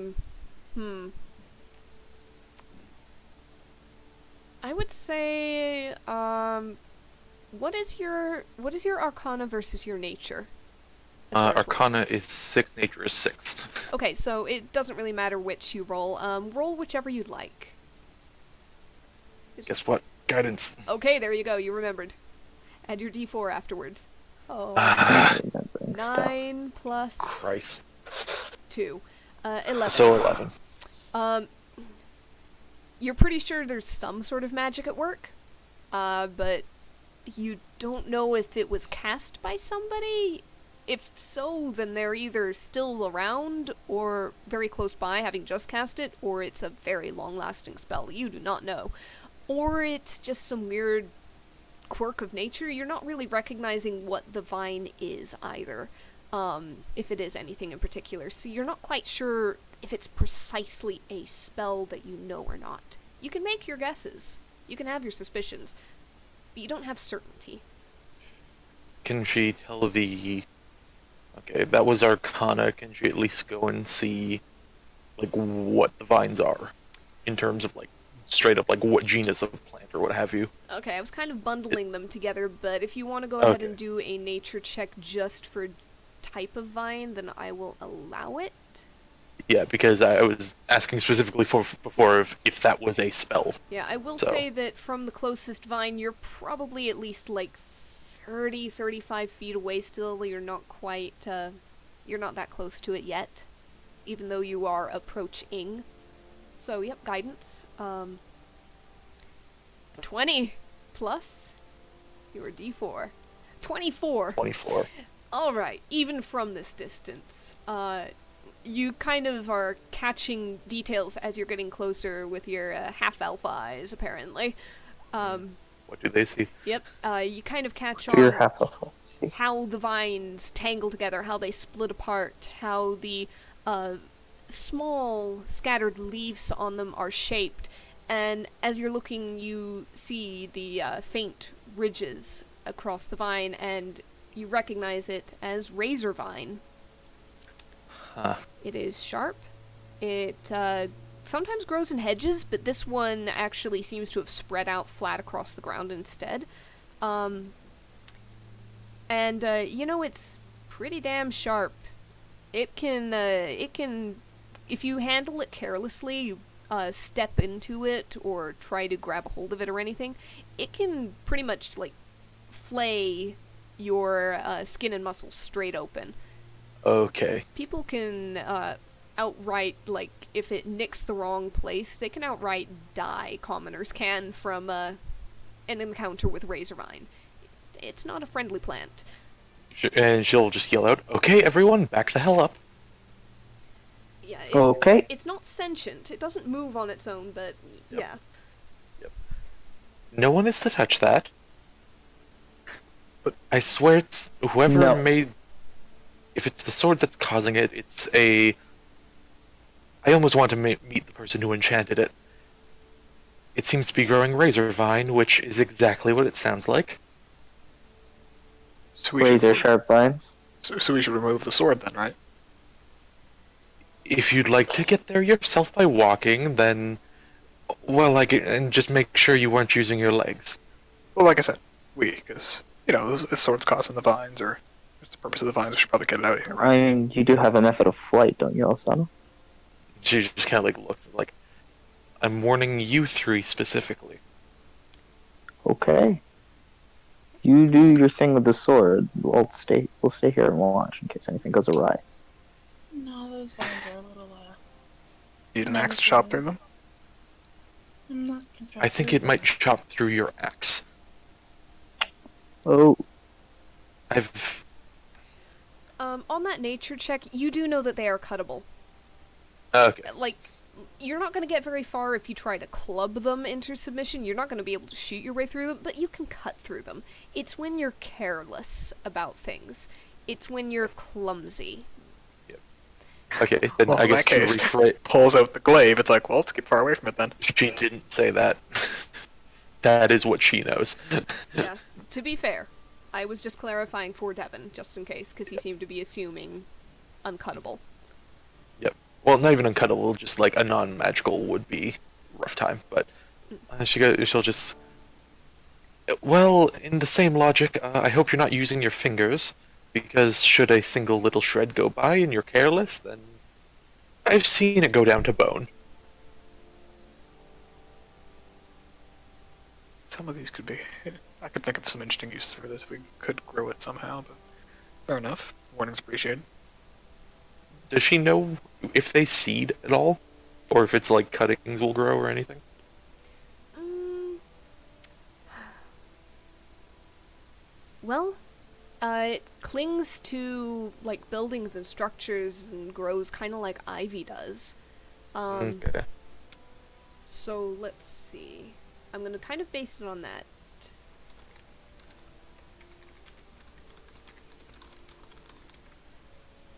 Quick Google. Rooting vines that touch. You can probably root the cuttings, or you could probably find some seed from it and grow it from there. But Alright. it's kind of considered more a wilderness hazard, a weed, a pest at best. Murder weed. People don't tend to cultivate it for pretty good reason. Yep. Just leave the weird magical plants to me, brother. I'm sure you've nicked yourself on some blades, but I wouldn't trust you with any sort of caring of this, assuming you didn't kill it in the first place. Oh, no, just thinking protections for that city of theirs. They could grow this and have a way to keep them managed. Oh to yes, help I'm sure the plants will keep the plants out. She'll hop on her broom and go and float above it. Alright, as you Slowly. approach, you don't actually get right above it. You get maybe like 10 feet into this general area. When, given your recent perception, even though you're focused on something else, you probably have a pretty high passive. 17. Yeah, 17. These things are not hidden, they're just now coming into view. You see, a mound of snow kind of swell next to the tree and shift, and you see something appear from it. And another, and another, and another. And you see melting out from shadows across the way behind a couple of other trees some familiar canine forms. And the mounds of snow clear to reveal these skeletons, clad in adventuring leathers, wielding blades, and they look towards you. And you can sense almost the burning hatred that the undead have for the living through their eyes as they raise their weapons towards you and start to stumble through the snow. I'm going to move everybody onto the map. And Alsana returns a burning Yeah. gaze of hatred for. Yep. Note that everybody's pretty much up along this edge of the map in particular. I'm just going to have you be right along there. Alsana, you're about 10 feet ahead of them in the direction of this, so you might be about level with that. Alright. Meantime, I'll get the turn okay. order open. I will Oh switch well, I music. don't know. Would it be adjacent to her or? It would not be adjacent to you just yet, I think. I was planning on you being a little bit further up, so Okay. you got a little space. Of note, she's probably about like 10 feet from the ground. Okay, there's not... you can kind of see, I sketched on this one where the branches stretch. So, anywhere you see the branches radiating out from trees, know that the broom is going to have a somewhat difficult time for height, so you're probably not Okay. 10 feet up right there. And the green here is what the razor vine is. Oh yeah. Alright.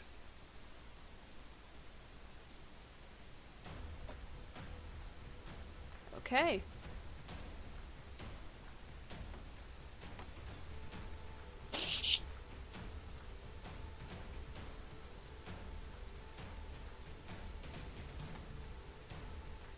My mouse is having trouble. It's jerking all over the place, so this might take a moment. There we go. No rush. Yep.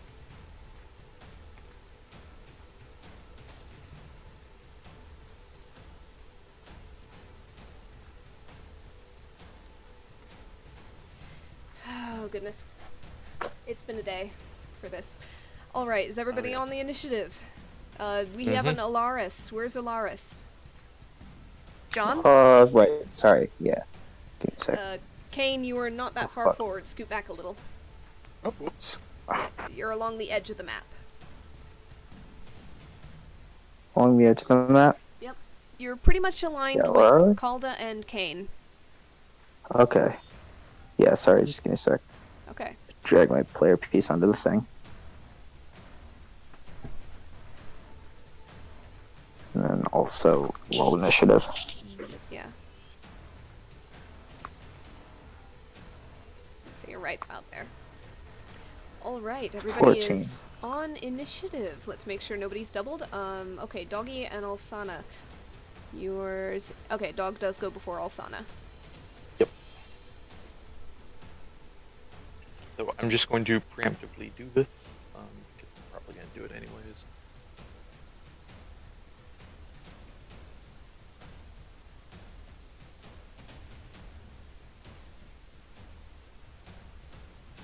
Okay. The Doggers. You see them both disappear completely as they go invisible. And then they're gonna move. Because they cannot reach you guys from where they currently are. So, as I move these things, Alsana, what would you like to do? Gonna do that.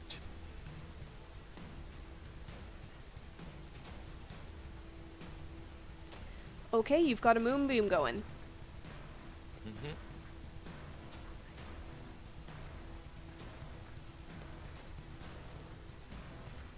I'm just going to drop it right on that skeleton nearby. Okay. Let's see. That is right away it happens. First time on the turn. Constitution saving throw. 2d10 radiant damage on a failed save, or half on a success.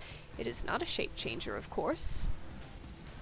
So, let's go ahead and let's do that Constitution.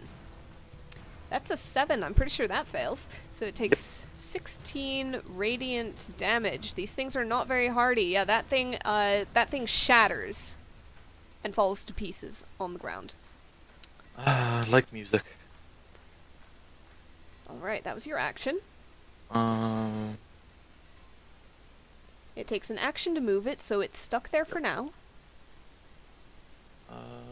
let's see. I should really get her a bonus action spell. Yeah, that will be her turn for now. Alright. Ilaris. Oh, when she'll move up to, would over here be enough to get her out of the canopy?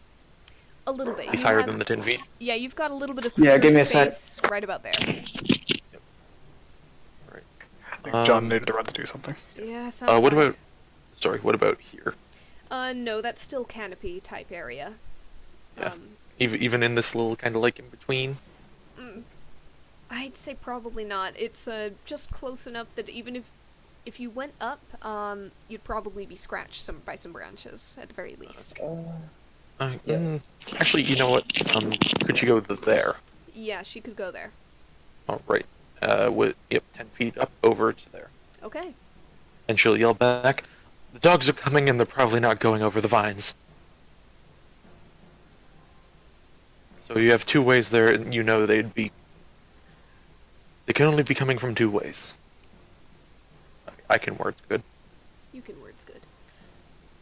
Alright, John needs a second, Yeah, apparently. just give me a sec. I got a 10. Could Calda just take her turn then? Like Calda and Kane are right after after. Oh, he's right gone. Okay. Yeah, well, Calda and Kane are directly after and Yeah. before the skeletons, so... Yeah. Okay.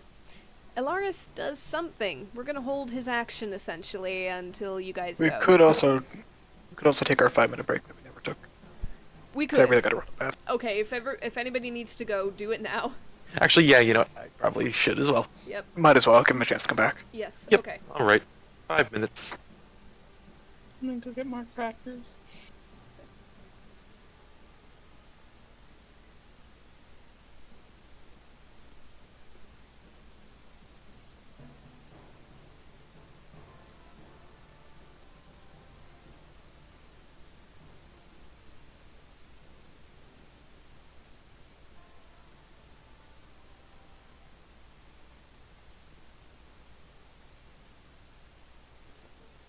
Well,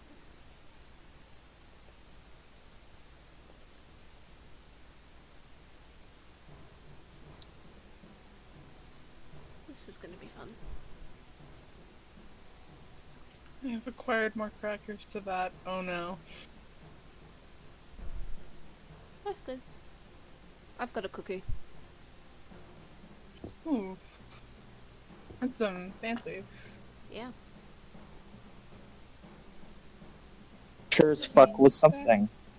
We're taking a brief break, so everybody else is doing a quick bathroom run. Yeah. Just took advantage of that. Okay, yeah. I had to fucking have someone like knocked on my door and was just like, "Can I use your phone to take a call?" I'm like, "Oh, it's like okay, I guess." It was me. I knocked on your door. Anyhow, while they come back, go ahead and get an idea of what you'd like to do for your turn, and once they are back, we'll proceed with it. Mm-hmm. We got some undead adventurers. Do I recognize them by their gear? I'll say if you'd like to use a bonus action in combat to do a perception check, you can try and see if you recognize anything. I might do that. I have nothing better to do other than Hello. attack with my crossbow. Hello. Fuck. Okay, Oh, yeah, we're that going was already. certainly something. No, he's just Yeah. curious about their gear, and so I'm letting him do a perception as a bonus, Alright. just to see. Yeah, I might do that as a bonus. Anyone else have fireworks going Now? where they are right now? Not right now. Yesterday. Yeah, yesterday and the day before, actually. John, you can. It's Victoria Day tomorrow, so. You can roll now if you'd Yeah. like to, John. Everybody's back anyway. Yes. Okay, cool. Yeah, perception as a bonus action. Yeah, just 16. all right. Most of it looks like pretty standard gear. But actually, yes, you do recognize on one of them a very particular, like, almost cut to the armor, a kind of a flourish of the leather working across one of the pauldrons that's still clinging to a bony shoulder. And, yeah, you get this terrible sinking feeling in your gut that you might have guided these adventurers into this forest years and years ago. Yeah. Ooh, wow, that's... Well, alright, yeah. I see, do I see the person with, like, the flourish on the shoulder pad anyway? I'll say it's this one right over here. Furthest. That not one quite right over there? furthest, but pretty far from you. Yeah. So- Okay. Yeah, I'm gonna take a shot at it. Alright. I'm pretty sure with the heavy crossbow you're well within range, so go ahead. Yeah. Alright, 17 does hit, and 14, yeah, you actually, yeah, you shatter this skeleton, this former adventurer's body, Adventurer. and it falls into the snow, and you kind of see that, that carved pauldron almost, tumble off of the shoulder that it was still clinging to. You've got one more He's gonna shot. move. Yeah, he's gonna move forward a bit. And he's gonna move forward a bit so he gets in range of this bad boy right here. Or rather, he can see it. Mhm. He's gonna pivot towards it and, one more shot, hopefully. I'll say that tree, kind of a half covered. Natural Nope, one, that's yeah. a natural one. Yeah. It thuds into the side of the trunk of this tree that's just in the way. Fuck. Maybe it disintegrates in the moonbeam. Fuck. Yeah, sorry, don't shoot through that. Okay. Noted. Alright. After your turn, you see some of the vines nearby suddenly shift. Oh god. And moving out from the cluster of razor vine, there is a blight. Made of vine itself. And from there, it is Razor going... vine? Nope, it is Razor not. vine blade? It's not made of razor vine. Okay. Yeah, no. Okay, that would have been fucking terrifying. But it was Razor kind vine of... blade, go. It was kind of hidden in the razor vine, so you hadn't seen it. And it flashes out and misses with a 7 to hit, I'm pretty sure. Me? Yeah, you're the one that's within 10 Yeah, feet. no. Yeah, no. Yep. So that the vines lash out, but you caught just enough movement to shift out of the way, and they fly past you, slam into the snow, and kind of retract back into its body. But it is there. Calda. It exists. Okay. Action. We're gonna turn on the lantern. And then bonus action. Yeah, we're still gonna do my original plan. Okay, action turn on the lantern, bonus action on the greatsword magic weapon. Alright. It's now a magic weapon, +1 bonus to attack and damage rolls, so keep track of that. I will. And that's it. She's not gonna move. Okay. Kane. What subclass is called that again? What? What subclass is called that again?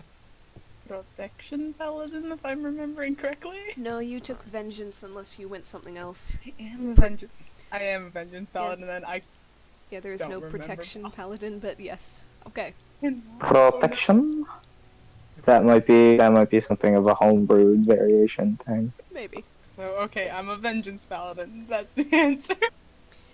Kane. Protection paladin. Kane is going to run over to here. Don't worry, I'm not going to stay there, Malsana. He's going to switch over to his one-handed warhammer and shield. Shield he already had out. Make an attack on this blight. Go for it. There we go. 19 does hit for 5 bludgeoning damage. Okay. Try to push it back. Alright, and Give it the a 4 push. damage just gets added, so that's 9. That's a 14 strength saving throw. Let's go ahead and do their strength. That's a 17. It is not pushed. Alright, second Push. attack. Push him. Push him. Gonna push. 10 does not hit. Push him. So you lash Alright, out, and as it's swaying back from your push, it springs back in the wake of the second blow. Push him. Push him. Alright, so he's gonna tell John, we Lars get that if he can, to get out of the way of this thing. And that will be his turn. Hold on. I'm just moving first. Spook. Alright, you wheel around the side. Okay. Well, okay, he's there now, I guess. Yep, and now the various skeletons get to go. This one's gonna hop down, but it's not gonna quite be able to reach you. So it's basically going to use its dash action to get around right behind you and kind of pincer. Yep. This one, unfortunately, cannot reach you at the 10-foot thing, but it's going to basically get up next to you.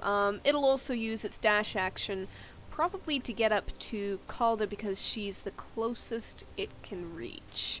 And this little guy, yeah, his dash action isn't going to take him too far. In fact, he might. Yeah, the best he can do is about right there. So he's going to go ahead and he's going to do that, skirting around the vines. I believe that is all of the skeletons, so they all had to dash to get anywhere close to you on this turn.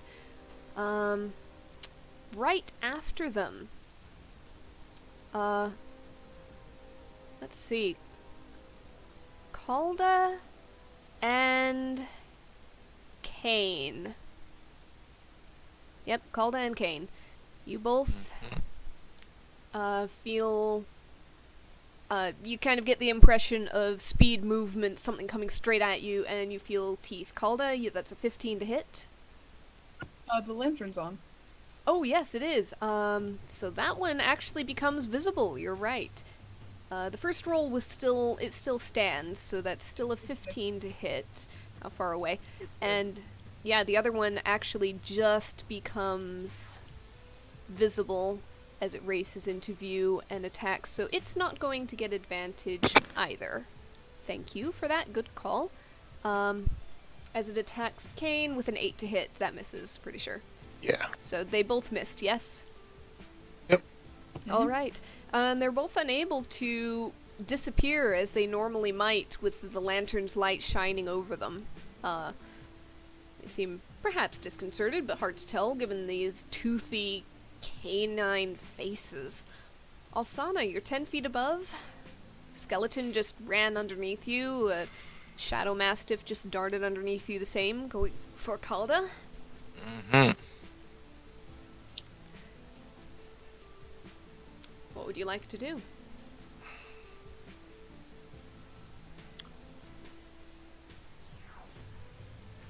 She's going to.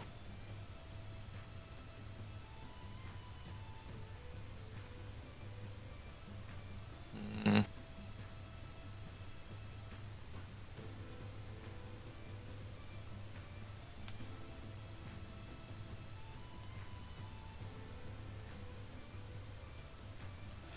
Yep, she's she's going to yell over. I'm sorry, dear brother. Oh. Alright. Yeah, no, that makes sense. Go ahead and click the spell again to get that new damage roll. Alright, Kane is fine. He only takes half whatever the damage is going to be. So it's 8 radiant damage. Come on. So Kane, you only take 4. As for everybody else, Constitution... Actually, Check Actually, You the know- rules on it first. no, we can make it back. She's gonna drop a harvest scythe. okay. I thought that was when you cast the spell, or is it just when you roll damage on it? No, it's when you, when you roll damage for a spell. Okay. Alright, go ahead and drop that scythe, add that roll. Meanwhile, Shadow Mastiff. What was your spell save DC again? 15? Spell save DC, I believe it's, Was it 15. 15? Okay, the Shadow Mastiff makes it with a 16. The Skeleton fails with an 11. Vine Blight succeeds with a 21. So that's 7 on the Harvest Scythe plus 8. 15. So, yep, 15. 15 Already got it, might count it out. on the Skeleton. The Skeleton shatters into bones. It is Alright, gone. Kane Uh, gets 5 hit points back. Okay. Alright. 15 halved up is 8, so the others only take 8 damage each. But the moonbeam is still there. And, yeah, Kane got 5 damage and then healed 5 damage. Nope, I got 7 damage and healed 5 damage. Why'd you get 7? Because you did Because the it's scythe. 15 total. Sorry, but you... 15 halved is 7. Yeah, sorry, was it not just said that that the other ones take 5? What? No? No? Where did I hear 5? And whatever. I don't know. It's when you said you healed 5, that was the one time it was said. Yeah. No, I thought I heard her. Regardless. I don't think I said 5. I don't remember. Okay. Let's see. So it's when they enters the spell for the first time or starts its turn there, it has to make the con save plus for 2d10 or half. So we'll keep that in mind. Anything else for your turn? I think... Yep, that's gonna be... it. Okay. Ilaris. Alright, yeah. He's gonna point at the vine since that's the most immediate thing. And first off, as a bonus action, he's going to activate that, and then Okay. he's going to whoa. Oh damn, roll Oh, that that's roll that 3d6 again. Actually, it does not matter because even without rolling the 3d6 again on that crit and all that piercing and radiant damage, the Vine Blight is gone. You just sear it away. It almost withers under the onslaught of radiance as the bolt pierces into it and almost explodes with light. Mm-hmm. So, your second shot? Moonbeam set the bolt off. Yeah. Yeah, Moonbeam set the bolt off. He's not fucking around anymore. No He's faffing gonna about. no faffing about. He's gonna fuck yeah, no, not that way. It's like getting hit by shrapnel, but your bones are magnetic. Yeah. There's a little doggo in the middle of that, right? Yes, there is. Not for much longer. You can Not also so aim much at the ones that longer. aren't going to take damage on their turn. Just let you know. Yeah, I'm gonna aim at the Skelly Boy behind the doggo. Okay. I don't think the turn is piercing damage there, the skeleton, but oh. Fuck, okay. It's not. Carry on. That's a 12 to hit, 14 damage. 12 to hit does not hit. Okay. Goes between the ribs. Probably. Are you fucking? To be fair, it probably No, that's Alaris going. Are you fucking? Yep. Fine. Like knocks another bolt. As he knocks another bolt in. Out of curiosity, is there any hesitation before Alaris swears before he realizes, oh wait, Gage isn't here, I can swear? Or is it just pure, it flows straight out? It flows straight out since he's aware that Gage isn't around. Well, yeah, but, you know, instinct. Alaris tends to swear like a sailor when Gage isn't around. He's fairly good at like censoring himself on like actual player. Okay. Anything else on your turn? Not. I'm looking at if there are other skelly boys and doggos and stuff. Yeah, no, that's about it. Yeah. Alright. The Vine Blight's gone. Calda.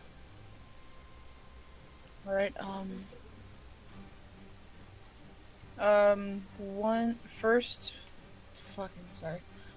First great shot's gonna be at the skeleton, see what that does. And there's a +1 to this just in case, +1 to damage and attack. It's a 12 to hit, I think that misses. Yeah, 12 does miss the skeleton, unfortunately. Okay, the skeleton's still easy to take down. Fuck it, let's hit it again. Alright. Oh, Okay! Speaking of easy to take down, oh my god, what is this session in criticals? Yeah. 18 damage total. Yep. This session in You- I've had 3. It goes down like I had 3 in a row. bowling balls. Yeah. It just bowling pins, it's down. Yeah. Strike. Yeah. We're all or nothing in this, aren't we? Strike. Holy god, you guys. We're using Okay. the branded like campaign 1 like 1 and 20 sided Yep. the 2-sided 1 and 20 dice. Murphy's Law effect. Apparently. Yes, the Calda. Murphy's Law. That was your 2 attacks, but the skeleton's gone. Anything else? Not really. I'm actually really surprised I got natural 20 on that, but I don't have a bonus action to use, so I'm just gonna sit and awe for a bit. That's it. Okay. Kane, you just started your turn inside the moonbeam. Give me a constitution save. Not Calda, Alsana, give me 2d10. You make the Make it again? save, so you only take half. My brain went, oh, I need to roll for concentration. You Oh, only, wait. yeah, down by 9. 9 halved, 4. Take 4 damage. Honestly, I'm still healthier than I was from the first moonbeam, so. Mm-hmm. Yeah, I'm gonna... Sorry, dog. You hit the dog. That's a no from me, dog. You hit the dogger. Are you pleased with yourself? Anyway, yes, 18 does hit. Very 5 much so, yes. bludgeoning damage. Are you Fair enough. pleased with yourself by hitting the shadow dog? And the second one Absolutely, hits. yes. Yep. So 4 bludgeoning and 5 bludgeoning. So, yep. It does hit. And does anyone need repositioning? Oh, y'all are good. Okay. Can you reposition yourself? Well, I can just move, too. He can just move, yeah. Oh, I know that, but no opportunity attacks. Let me check the... Yeah, it Writing doesn't on that, actually. specifically say reposition an ally. Yeah, and allow one ally to use the reaction move up to half their speed. Yes, no. Yep. Are we able to reply verbally on our turns if it's short? Yeah, I'll let you guys speak pretty freely. Go ahead. Okay. Alsana, do you plan to move the moonbeam? Potentially. Then I'm gonna stay where I am. Because it's better to take it once if I have to begin my turn than twice if I have to. Okay, that's a bit much. Yep, okay. Yeah, no, As that was you're- Conrad talking, that wasn't... Yeah, it was the same, like, tone and everything. It's just... Oh, As fuck, I you're haven't been doing the rambling. voice, sorry. This skeleton kind of scrambles up here. Takes maybe a little bit of extra movement to do so, but it does. It's Actually, let me, on second thought, let me just intelligence this thing, because they're not necessarily smart. Yeah, no. Yes, it's not. run It's into been the a light.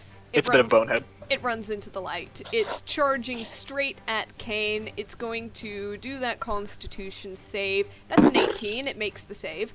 I imagine it's like that ray of light from Hunger Games. Yeah. You know what, Alsana, go ahead and do another 2d10 since I had you re-roll for the Kane one instead of just You using. do re-roll for each. Yeah. I know this because Harvest Scythe exists. Do it. God, 9 again. But it takes half, so that's 5. Is 9 the equivalent for 2d10 as 7 is to 2d6 frequency? I think it is. Possibly. Because the average of each would be something like 5, so could be... No, it's 11. 11, yeah. Anyway, this skeleton is Hi. still up. It is going to swing its short sword at you, Kane. That's a 14 to hit. Nope, off the shield. Yep, off the shield. Frustrated. It holds its position because that's all it's gonna think to do, really. Doggo. Start of his turn, he takes the 2d10, and I do the Constitution save, so that's 11, so it takes all of it. Alright, it Speaking does of 11, 11 damage. But it is still... She'll. Sorry, I was gonna say it. She'll do one more Harvest Scythe on that. Go ahead.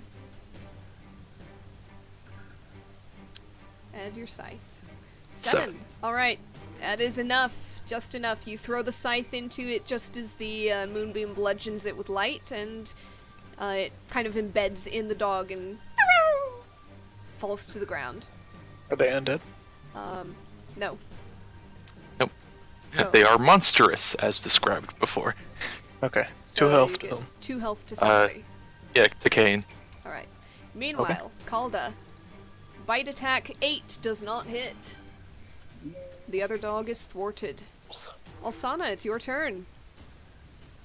She is going to drag it over from there to over here.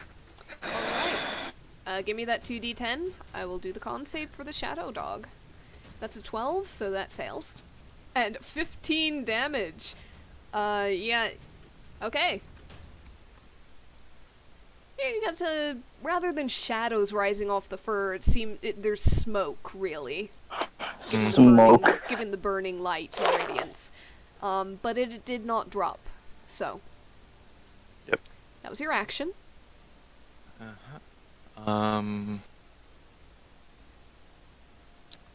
think she's going to fly, keeping that 10 feet if she can, over to here. Okay. You do kind of have to duck under some branches, but it doesn't affect your fly speed, so I'll just allow it. Yeah.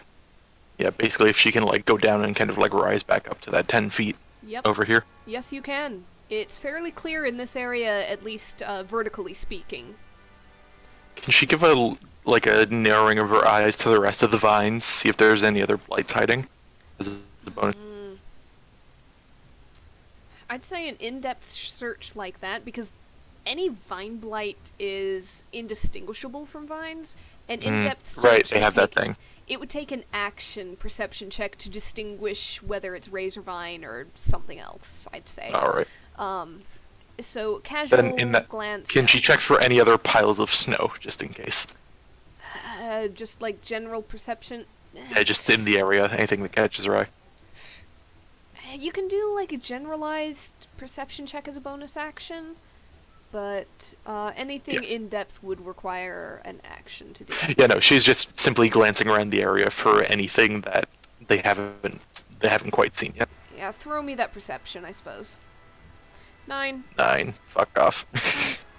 These dice don't like my ability rolls. Yeah. Everyone's getting 20s on their attacks, and I'm getting 3s.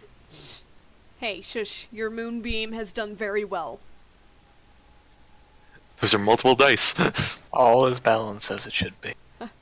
Elaris, I believe it's your turn. There's a skeleton and there's a shadow dog. Yes. Indeed there is.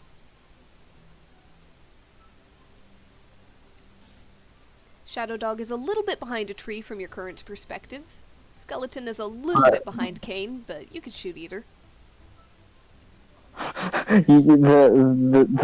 The cane. I thought you were like insinuating that I'd shoot Kane. I was like, wait. That's just how my characters work. It's fine. Only if you get a nat 1. Now, Okay. Now that I've said that, just watch it happen. Or- You've put that into Or- existence, or- and now it's going Only to if you get in happen. that one, or if you make a choice today. Yeah, if I make a Oh, conceded yes. choice. Who would you like to Sudden shoot? heel turn from Ilaris. Like, whoa. Alright, anyway. But no, he's gonna go for the Skelly Boy and hopefully not shoot Kane in the face. Oh, well, you wouldn't shoot him in the face, Hopefully- you shoot him in the back. But, fine. Yeah, just hopefully, let's hope that Ilaris doesn't Dick Cheney, Kane. Okay, give me a roll. Yep, 23 to hit. That'll hit the skeleton, no problem. And 11 Yeah. piercing damage is enough. Your shot pretty much hits something pretty vital, and the entire skeleton seems to, like, collapse in on itself. So you've got one target my goose left. spleen. It was the one vertebrae that was holding it all together. So I'm I think guessing that's you're all the gonna... vertebrae, technically. It was the keystone of them. Okay, gotcha. Anyway, John, you've got one target left. Ilaris has one target left, and it is the dog. Would you like to fire? Yes. Give me your Yes. Shot. Don't throw it away. Alright, here we go. Give him the shot, and 21 to hit. Definitely hits. 11 piercing 21. damage. Alright. Hits solidly, but the dog is still up for now. And Alright. Anything else? go back. Ilaris? Anything else? Not really, no. Okay. Just wanted to see if you'd Just move. shot. Okay. Alsana, as you're peering around, yeah. You see sudden movement beneath you and kind of striding through the vines up to about there. There's one more vine blight. It looks up at you and it lashes out with a vine in your direction. 10-foot reach. You're 10 feet up in the air. Right. So that's 6 to hit. These things Nope. cannot hit. You dodge on the broom, and it does not connect. Kalda, you're up next. Guys. Trying. What? Oh, yeah, that thing. Yes, of course. Oh, I was in character. Called She just makes the party aware of it, yes. Try and kill the dog. Da da da. Try and kill the dog. Yeah, You you kill the monster. dog. Fuck Goddamn me. 20s! Oh my. These natural 20. 1s and 20s, man. Can't just keep doing this. Dog is There are dead. 6 things around. This isn't allowed. There is Can't nothing believe more I you've can done say that. about this other than, Kalda, this is the second Ty? time this fight you've killed something with a How much 20. did you pay Ariel to turn on that natural 20 API? I bought 4 crit magnet stickers and 2 notebooks. That's fair, actually. That's how much. That's precisely how much you paid for it. Vice versa. Brought to you by Redbubble, where we have some of Ariel's art going on. Anyway, No, wait. Yeah, no, this is not sponsored. Good job. Good Yeah, job with the sponsored. cheap plug. Anyway. Also, no, we love your art anyways. one Cheap notebook plug. paid because Redbubble fucked it. Okay, Yola's gonna move up there, but she can't really go. You were gonna get 2, weren't you? Could blur him out, will ya? And Calder can't use the other attack, cause fuck that. Okay, you are there. Kane. Alright, Kane's gonna bonus action whip out the hand axe he had before, take a toss at this tosser over here. By all means. 8 to hit does not hit. Nope, pull the second one. It does have 2. Yes. 24 does hit. There we go. So And on that, called Alsana get Okay. Alright. Reaction, you can move half your speed. Alright. and Kane will finish his movement up to 25. there. She'll just back over to here. Okay. And that is Kane. Alright. Skeletons are gone. Shadow dogs are gone. Alsana. It is your turn. Action up to 30 feet, I believe. Okay. Just for reference, should it probably be like this so you don't hit Alaris? I guess. Yeah, that would be the clearest path. You will not hit any allies in that case. So where is it? What was my range on that again? I'm pretty sure you can Here. move it 60 feet. Is it Yeah, it's 60, or- but if you want to move only 30, you can get to there. Yep, okay. Yeah, but it's square to square, right? So. Yeah, so I'll do that. Just kind of like whizzes by Alaris's ear. Okay. It does this nice little curve. And go ahead and give me that 2d10. In fact, Dis- she'll decide- put it over to here, hoping she gets another one maybe. Okay. By all The means. sword! Give me your 2d10, and I'll give you the con save. That's a 10. It's gonna take full Hey. damage. I just do the repeat. Oh, where'd it go?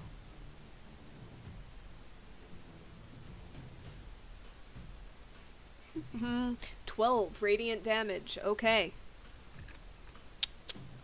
Got it. Mm-hmm.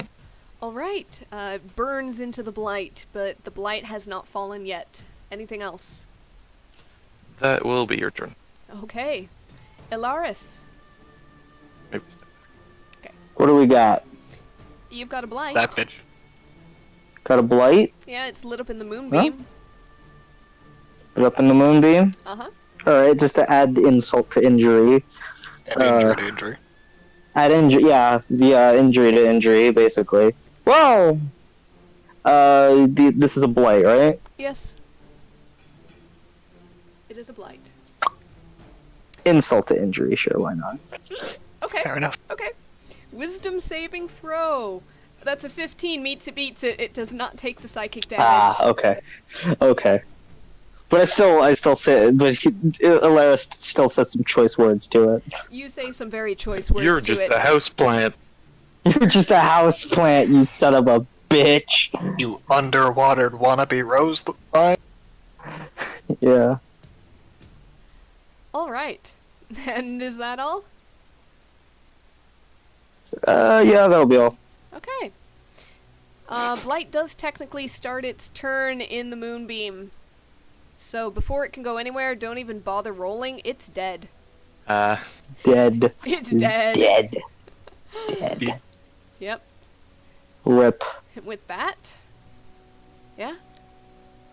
Once While the again, moonbeam- everything goes quiet, and the moonbeam glimmers over the sword, tangled in razor vine. Yeah, well, persists. She's just gonna do like a sweep around the vines Okay. with it. Yeah. 2 actions, yeah. You spin the moonbeam around. It doesn't seem to catch on anything. Nothing bursts into radiant fire.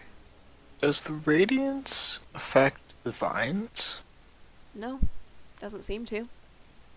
Okay. It's when a creature enters it. Yeah. Oh, is it creature specific? Okay. Okay, what's that sword? But it'll probably disperse.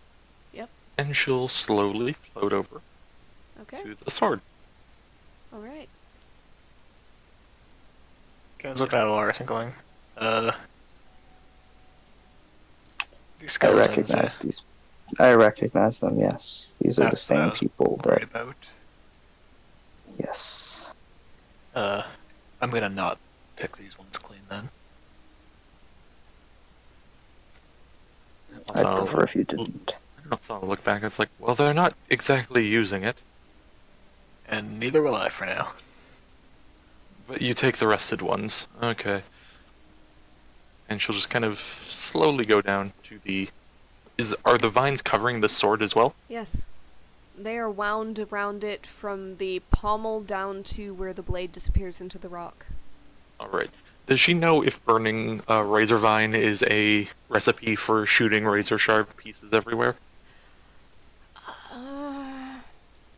Is it like chestnuts? It's not exactly like chestnuts, no, but you also know that it would be very difficult to burn something that is green and growing the way this is. But you are welcome to try if you'd like. Alright. Would she just be doing a spell casting check then? Mm. Is it produce flame that you're going for? Because if so, just click the spell, honestly. Alright. I realize you're not throwing it, but this is more or less the same kind of like, you're focusing it specifically on the vines. You're trying to hit them, so to speak. Yeah. 25 to hit. Yeah, you are able to focus the fire fairly precisely. And as you kind of move your hand slowly down the length of the sword, the vines start to blacken and shrivel and turn to ash. I'd say with that 10 fire damage that you rolled, you're pretty much able to clear the sword, but when your spell runs out, the boulder and the ground are still completely covered. Yep, no, she was not trying to supernova the place. Okay. Oh, that'd be fun. Like, the handle and half the blade is really what she needs. Okay. She'll just kind of look down.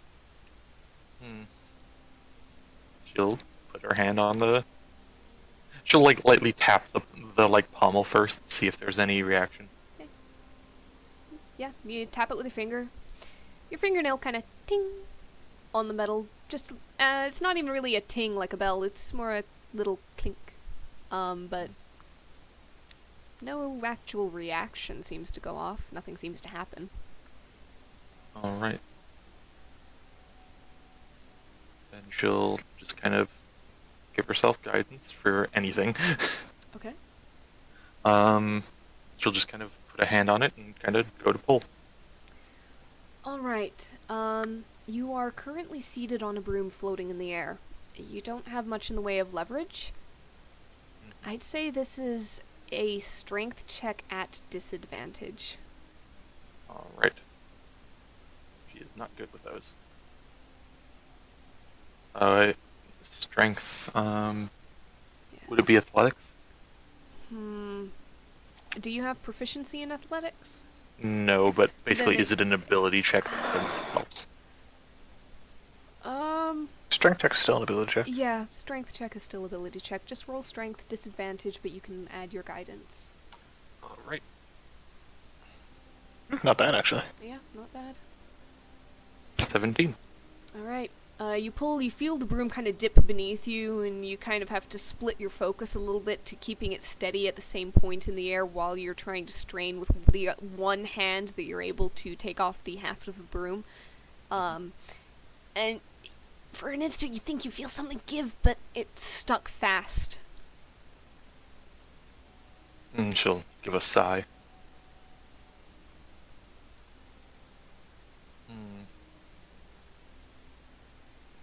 Does it seem just physically stuck? I mean, as far as you could tell, you felt something kind of slip very briefly there, but you don't get the sense of anything magical warding you off or resisting you. Alright.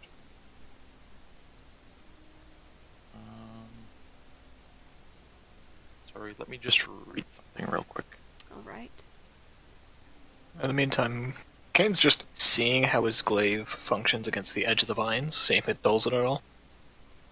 I mean, yeah, give me a swing or two.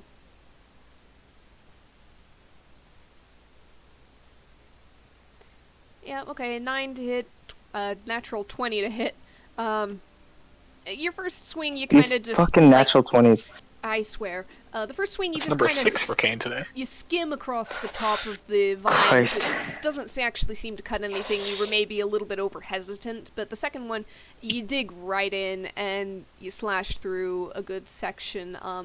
I'd say that first square right in front of you is completely cleared. Okay. Any problems with the edge of the blade?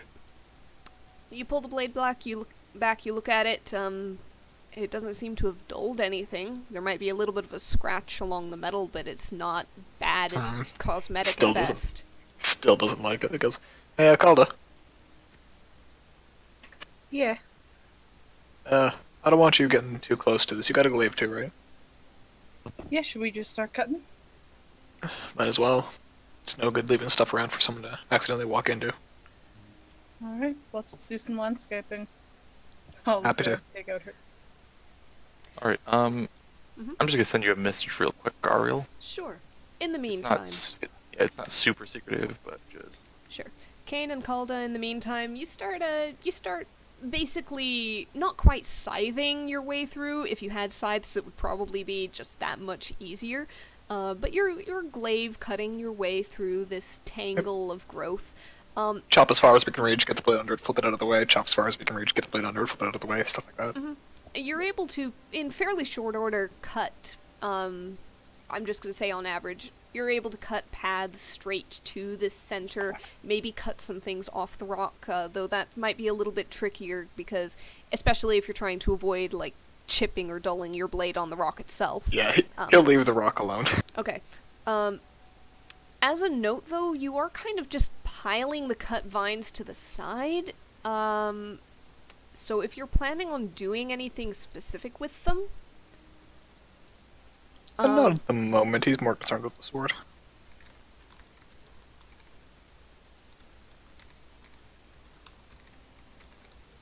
Alright. Sounds of answering a message. Yep, just a brief one. All right. Yeah, for now you've got a couple of paths cut to this center. Rock's still covered, sword is not. But you're able to stand Right. on the snow before the stone. As a note, the boulder is fairly large. It fills most of that 5-foot square, so it's like 5 feet across practically. And the rounded top rises probably like a good 3 feet up. So, Calda, it's probably about not as tall as you are. Kane, it might be up to like your midsection, I suppose. 3 feet up. Probably.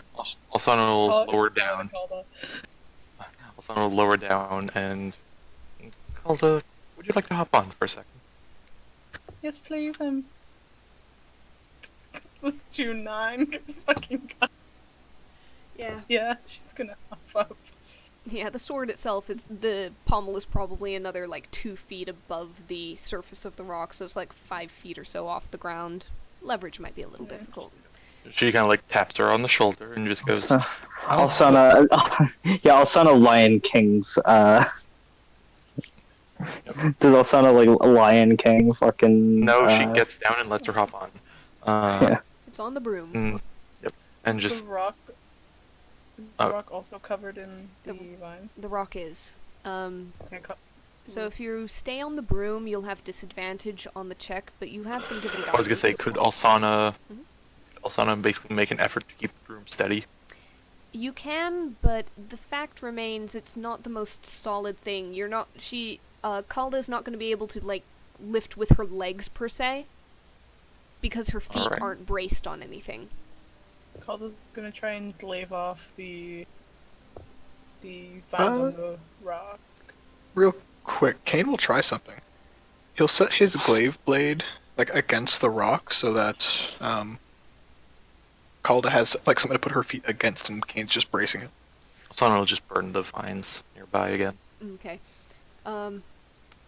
Kane, as you're trying to, like, give a single, like, platform in the form of the glaive haft, Alsana just kind of throws this burst of fire down from her hand, and I'd say with the 23 to hit 10 fire damage, you're able to clear just enough of a patch on top of the rock that Calda can brace her feet against it.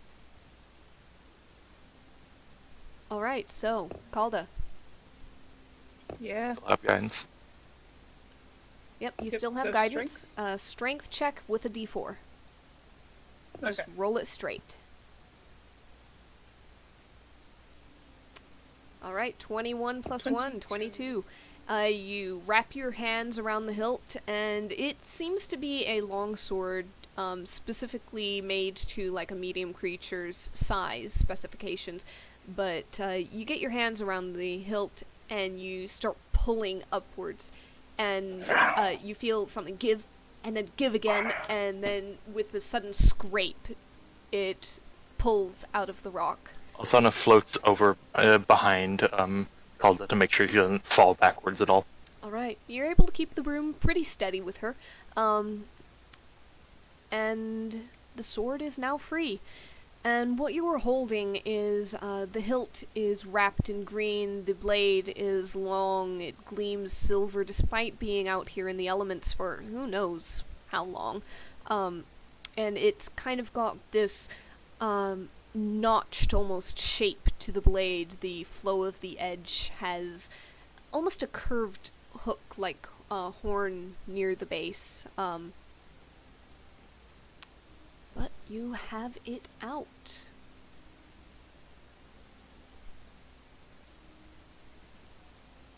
Kane is like vibrating. He's like, does it look like it's safe? The bed it's not warped or anything, not chipped or nothing like that.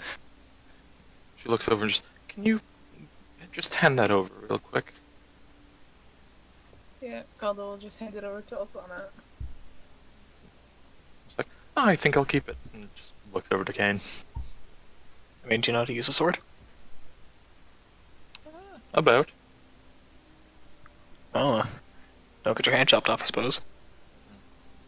But if you need Can she lessons do on how to use something like that, just let me know.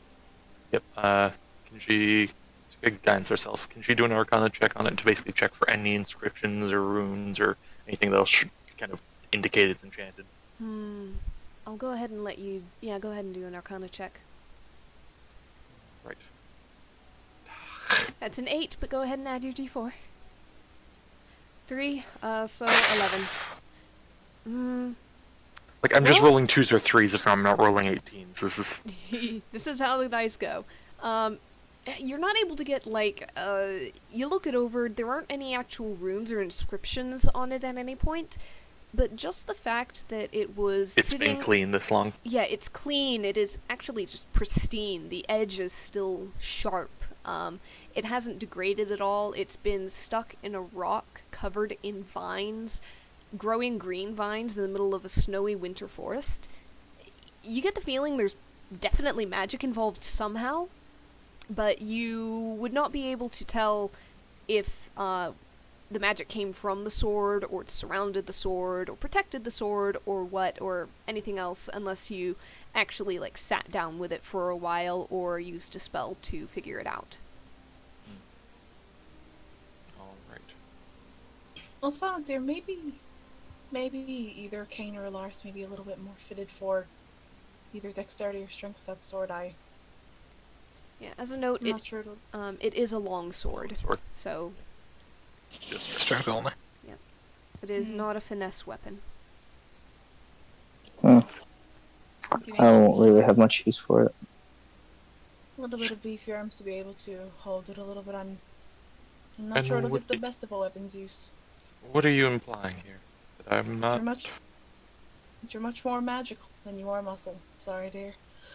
It's a really nice way of saying she's dainty. Yeah, You have she the just- muscles of a dainty squirrel. She's This is kinda like- Conrad, not Does Kane. Kane say... Okay. Yeah, she... Also, just, like, gives a look to, Calda. Right. Well... It's a real interesting way of saying she's dainty. It is not my style, but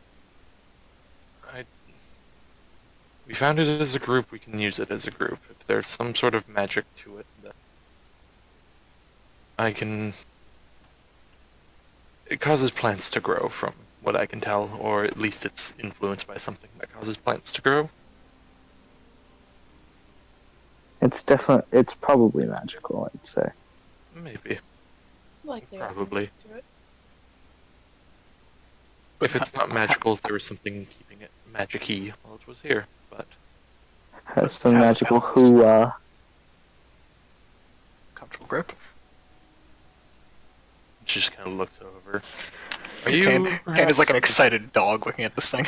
Yeah, she looks over. Are you perhaps interested in this? Definitely curious about it. You don't just find random swords sticking to rocks, covered in scary vines. In the middle of a forest. Well, clearly we do. Oh, not every day. We didn't find them yesterday. Maybe you just missed it. It's possible. We didn't miss this one. So, is that a single edge or a double edge? think we can look at it once we're out of the vines, don't you think? Yeah. think She's it's- just Althana's just like still holding it while floating on the broom. It's like, I don't know what you're talking about, and she just puts along this way. Okay, and like goes to take a step forward. It's like that's a bad idea. Goes back out. All right. Can someone give me a boost? You're still on the broom. Somebody get their boy. Still in the room. Okay, I thought I was on the rock. Your feet were just braced against it. Yeah. No, yeah, Okay. she wouldn't leave you stranded there. Okay. I might just go like the little like cloud effect of the.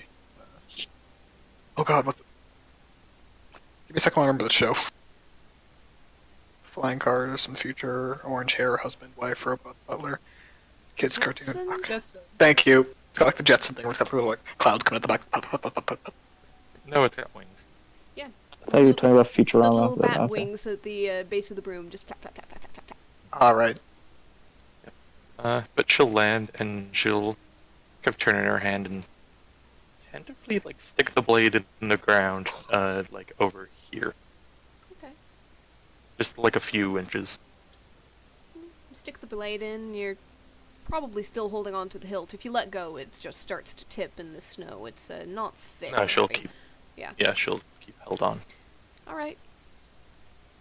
You've got the tip of a sword stuck in the snow.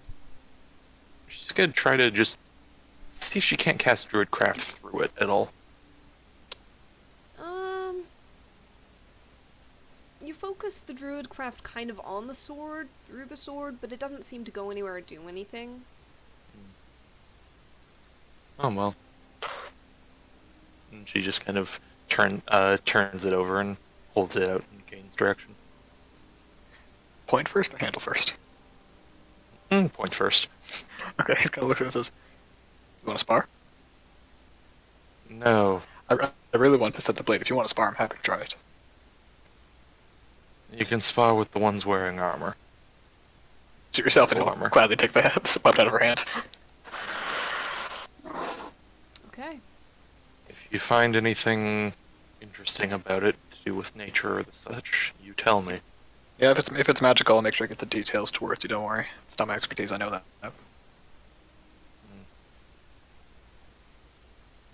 He's just like slowly checking the edge, like balancing it out. It's like, oh, I like this. It's a two-edged sword. You're having fun it is there. very well balanced. As was said before, the edges are still pristine and sharp. He's just gonna take like a swipe at the branches above his head, see how cleanly it cuts through. Okay. Just make like a glaive attack and Okay, go ahead and do a, yeah, just basically strength with proficiency at this point. Attack I'll do roll. Warhammer because it would also do the same damage dice as a one-handed longsword. Okay. Yeah, 15 to hit, 11, well, not bludgeoning, but, Yeah. yeah, slashing damage. Yeah, it handles very well. He's just like, Calder, you don't want to. You alright if I take the test run of this? Pardon? I'm not sure what you mean. The sword. I mean, it's a group thing, and I don't think Alaris is about to use it. He seems pretty connected to his crossbow. You'd be the other logical choice to use it. Are you okay if I try it out first? I don't think it's really fit for my my size. It's not a great sword, it's the long sword. You could wield it. It's a long sword. You're capable of using it. Yeah, when I Doesn't said have the heavy when I part. said before it was built for a medium-sized creature, as a note, when you were drawing it, it did seem to almost shrink to fit your hands a little bit, almost imperceptibly. So, just for like the flavor of things, yes, you can wield this. Okay. You have your go at it. Have some fun. You seem to really like weapons. I mean, I've just never seen one like this before, and I don't have a sword per se, so.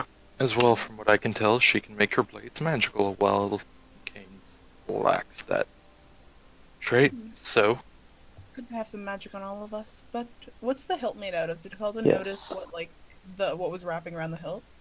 It was It's green, right? Yeah, it's green leather.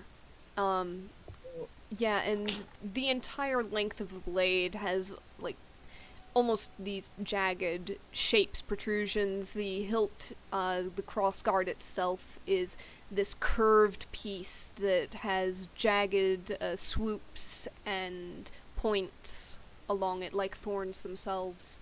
The pommel itself seems sharp. Everything about this screams thorns. Alright, Calder's just gonna just let me see the hilt for a moment. That leatherwork is amazing. Look at that dyeing. He'll like hold it by the blade so she can see it. Oh, that is a beautiful job. Also, I'll kind of walk over. If we could get 2 birds with 1 stone here, could I borrow one of your gauntlets? You could inspect it with your own fingers, and I need something to take a cutting of some of the razor vine here. Sure thing, and he'll pull off one of his gauntlets, toss it to her. Well, he was talking to Calda, who was like inspecting the handle. Yep, Oh, Calder's already okay. like tossing off with the gauntlet and just touching I was it. wondering if he would fit also on it. It's a bit No, snug. she is. Yeah, explicitly taking Calda's, but Like it's a glove lands at your feet. it's small, but she's, as said before, dainty. So Alright. Dainty. But, you know, dainty or otherwise, there's still, like, length of fingers to account for, so you Yeah, I have it guess so. on, and, like, your joints don't quite match up with the plates, so it's clumsy, but you there's can like a few basically- centimeters between the curve in between the fingers and her curve in the fingers. Yeah, The glove doesn't quite fit. you can use it as a mitt, but Alright. it might not be, like, the smoothest of, fits there. That's all she needs. She'll take out her scimitar. 'Kay. In one hand and just kind of go and take a small branch of razor vine. Alright. Gauntlet or otherwise, you are kind of manipulating this stuff and coming into closer contact than the others did with their glaives. Give me a dex... Actually, you know what? They were chopping up with their glaives. Yeah. Could she go and kind of carefully pick up a piece? That seems nice. Even so, you are handling it directly, so... Yeah, just making the distinction. She's not like digging into it and finding one. She's just kind of like sorting through already cut pieces. Even so, dexterity saving throw. It's not going to be difficult, but it is there, so... Right. 2. 2. Alright, yeah, as you're trying to sort through, a little bit does, it almost uncoils as you turn it over, and a little bit whips towards your arm. Not with much force. Yeah, you only take 1 slashing damage. Watch your breathing there, John. Sorry. So, 1 point of slashing damage as it curls against your arm and slices through a little bit of cloth and skin. Yeah, she just kind of looks like and just kind of like sucks on the wound. Yep. But beyond that, but with the same action, you're able to find a bit. I'm guessing that you're gonna stuff it in one of your containers from your herbalist kit. Mm-hmm. Alright, and you pack it away. Maybe with just a bit of dirt with it. Dirt? You'd have to dig beneath the snow to get any dirt. This stuff is Okay. sprawled across the surface of snow and ice. Okay, yeah. Sorry, I thought some of it was like kind of in the ground, coming out. Well, it's got little, like, little root tendrils that burrow down through the snow.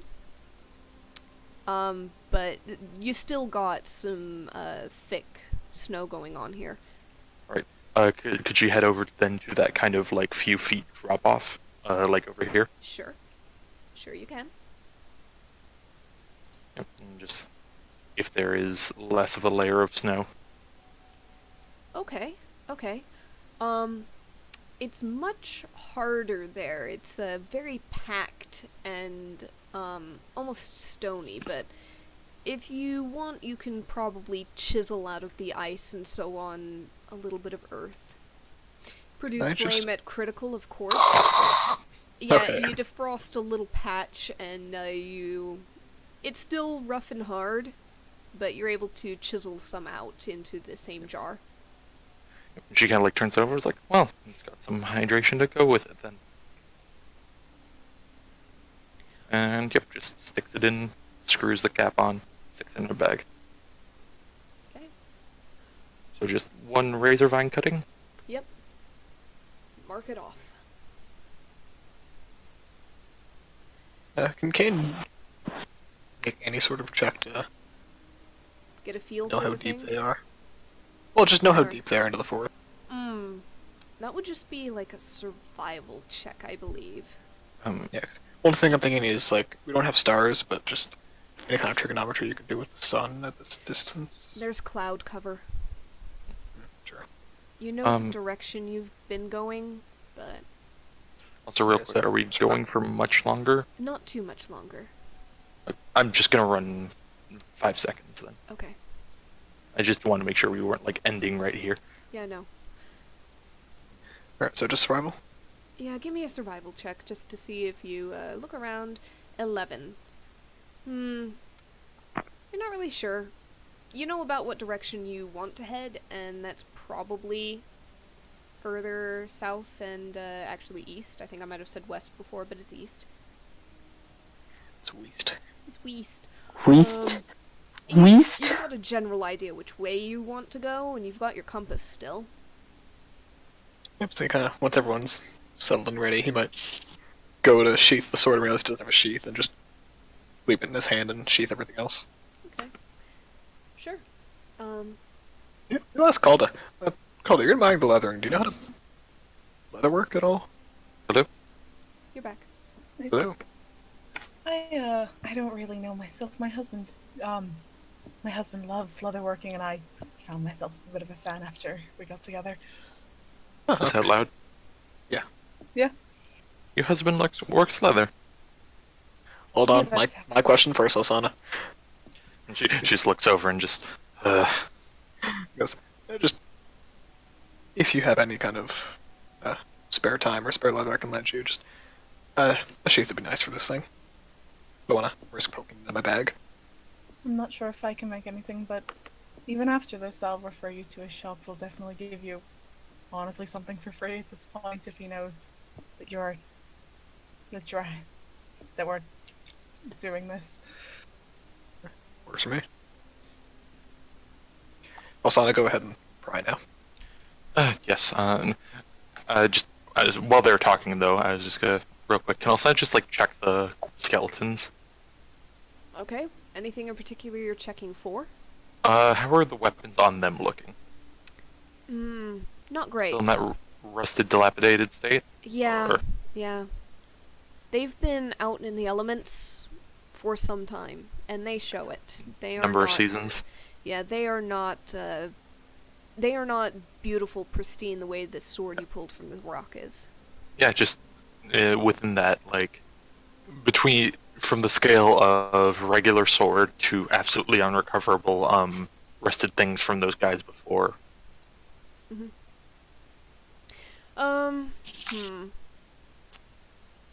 You might be able to recover and restore something of them with some work.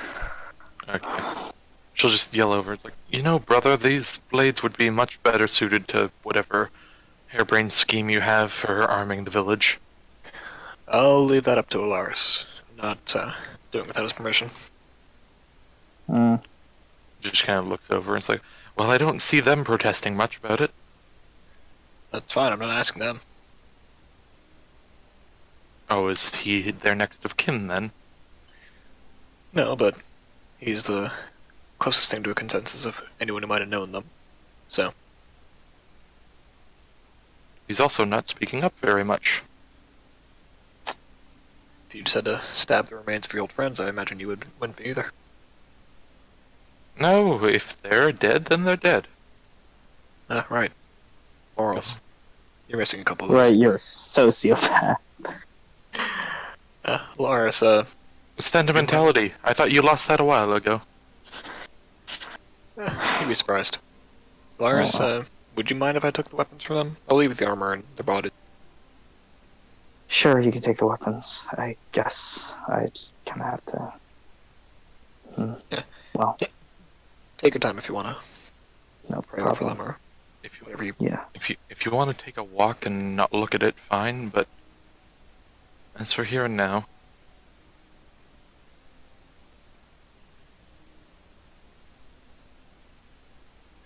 It's all short swords, right? Yeah. Short swords. Four. Old short swords. Yeah, some of them have like the remains of some, like a short bow or crossbow, but those have gotten so damaged by the weather. The wood's warped, the strings are snapped. They're not worth anything. Okay. I assume the arrows, same thing, be rotted out. Pretty much, yeah.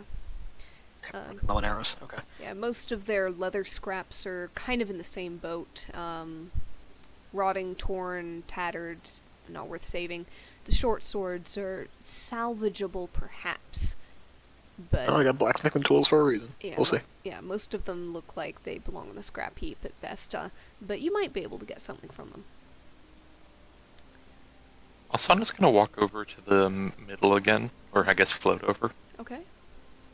And just kind of in the hole that that the sword came out of. Okay. She could go into her bag. She's going to drop one lampvine seed. Okay. Maybe even just kind of give it a druid craft to get it going. All right. You drop a seed in. You give it a little shot of magic. And yeah, it's still winter, but you get a little sprig of green shows up in the crack. Well, with undead around here, that should make things easier. Would she know if Lampvine and Razorvine are like competitive at all? Would one kill the other out or anything? Give me a nature check. All right. Guidance. By all means. 25. Give me your guidance roll. 27. Yep, 27. Alright, you know that pretty much anything is going to be fairly competitive, especially if they're both using kind of the same ground, the same resources, etc. Lampvine and Razorvine both are climbing type plants. So probably you might get the situation where a newly established plant might struggle a lot against some very like set rooted in plants for the same again resources and growing space and so on. There might be a bit of a conflict if you just leave the Lampvine there with the Razorvine around it. And she'll kind of give a look around and just like, how quickly are we moving on here? Alaris, you want to stay here and bury the remains? I'd say let's move on. Alright. I've stood on ceremony for this longer than I should have.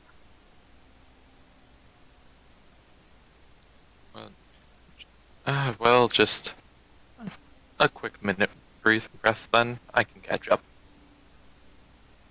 No, I don't want to leave anyone alone around here. Oh, you think I'm a person? I'm flattered. I think functional at least. Uh, Dysfunctional, but functional is part of Yep. Alsan will just throw a few more produce flames around the Razorvine then. Okay, sure. Since you're taking some time, don't bother rolling. You basically get some space cleared out immediately around the stone, maybe a little bit further. Enough that you get the feeling that with that breathing room, it'll let the Lampvine at least get itself established. Alright.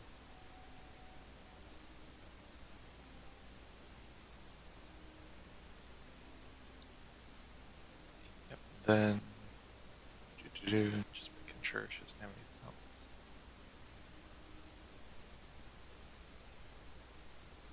Yep, okay then. Also, real quick, just out of curiosity, Yes. could you give me like the kind of basic stats for the Razorvine? Like 1d10 damage, is there a DC? Yeah. Comes right out of the book. You rolled high enough, I'll just give you all the numbers. When a creature comes into direct contact with Razorvine for the first time on a turn, the creature must succeed a DC 10 dexterity saving throw or take 1d10 slashing damage from the blade-like thorns.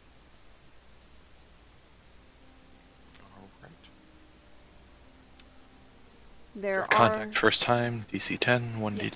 first time on a turn. So technically you guys could have, forged your way through, stayed, pulled the sword, forged your way back. It probably wouldn't have done too much to you, but a D10 can be a lot for your average commoner, and a DC 10 can be a lot for the same, so that's why it's got that reputation. I mean, if a D10 rolls high on us, it's almost a quarter of my health. Okay, fair enough. But Yep. Yeah, that is It's the a- can actually kill a commoner sometimes. but it's still a DC 10 dexterity saving throw. And Yeah. it's not You just got some. Mhm. You got the one poor sap who trips off a hill, lands directly in a patch of it. yeah. Just has the worst day you can imagine. Yep. You ever see that video of the dude boxing the cactus? Oh my Like god, this, like, no. I hate it. I hate it so much. Yep. All right. So you've done your bit of gardening out in the forest. That'd be a video Asana would send people.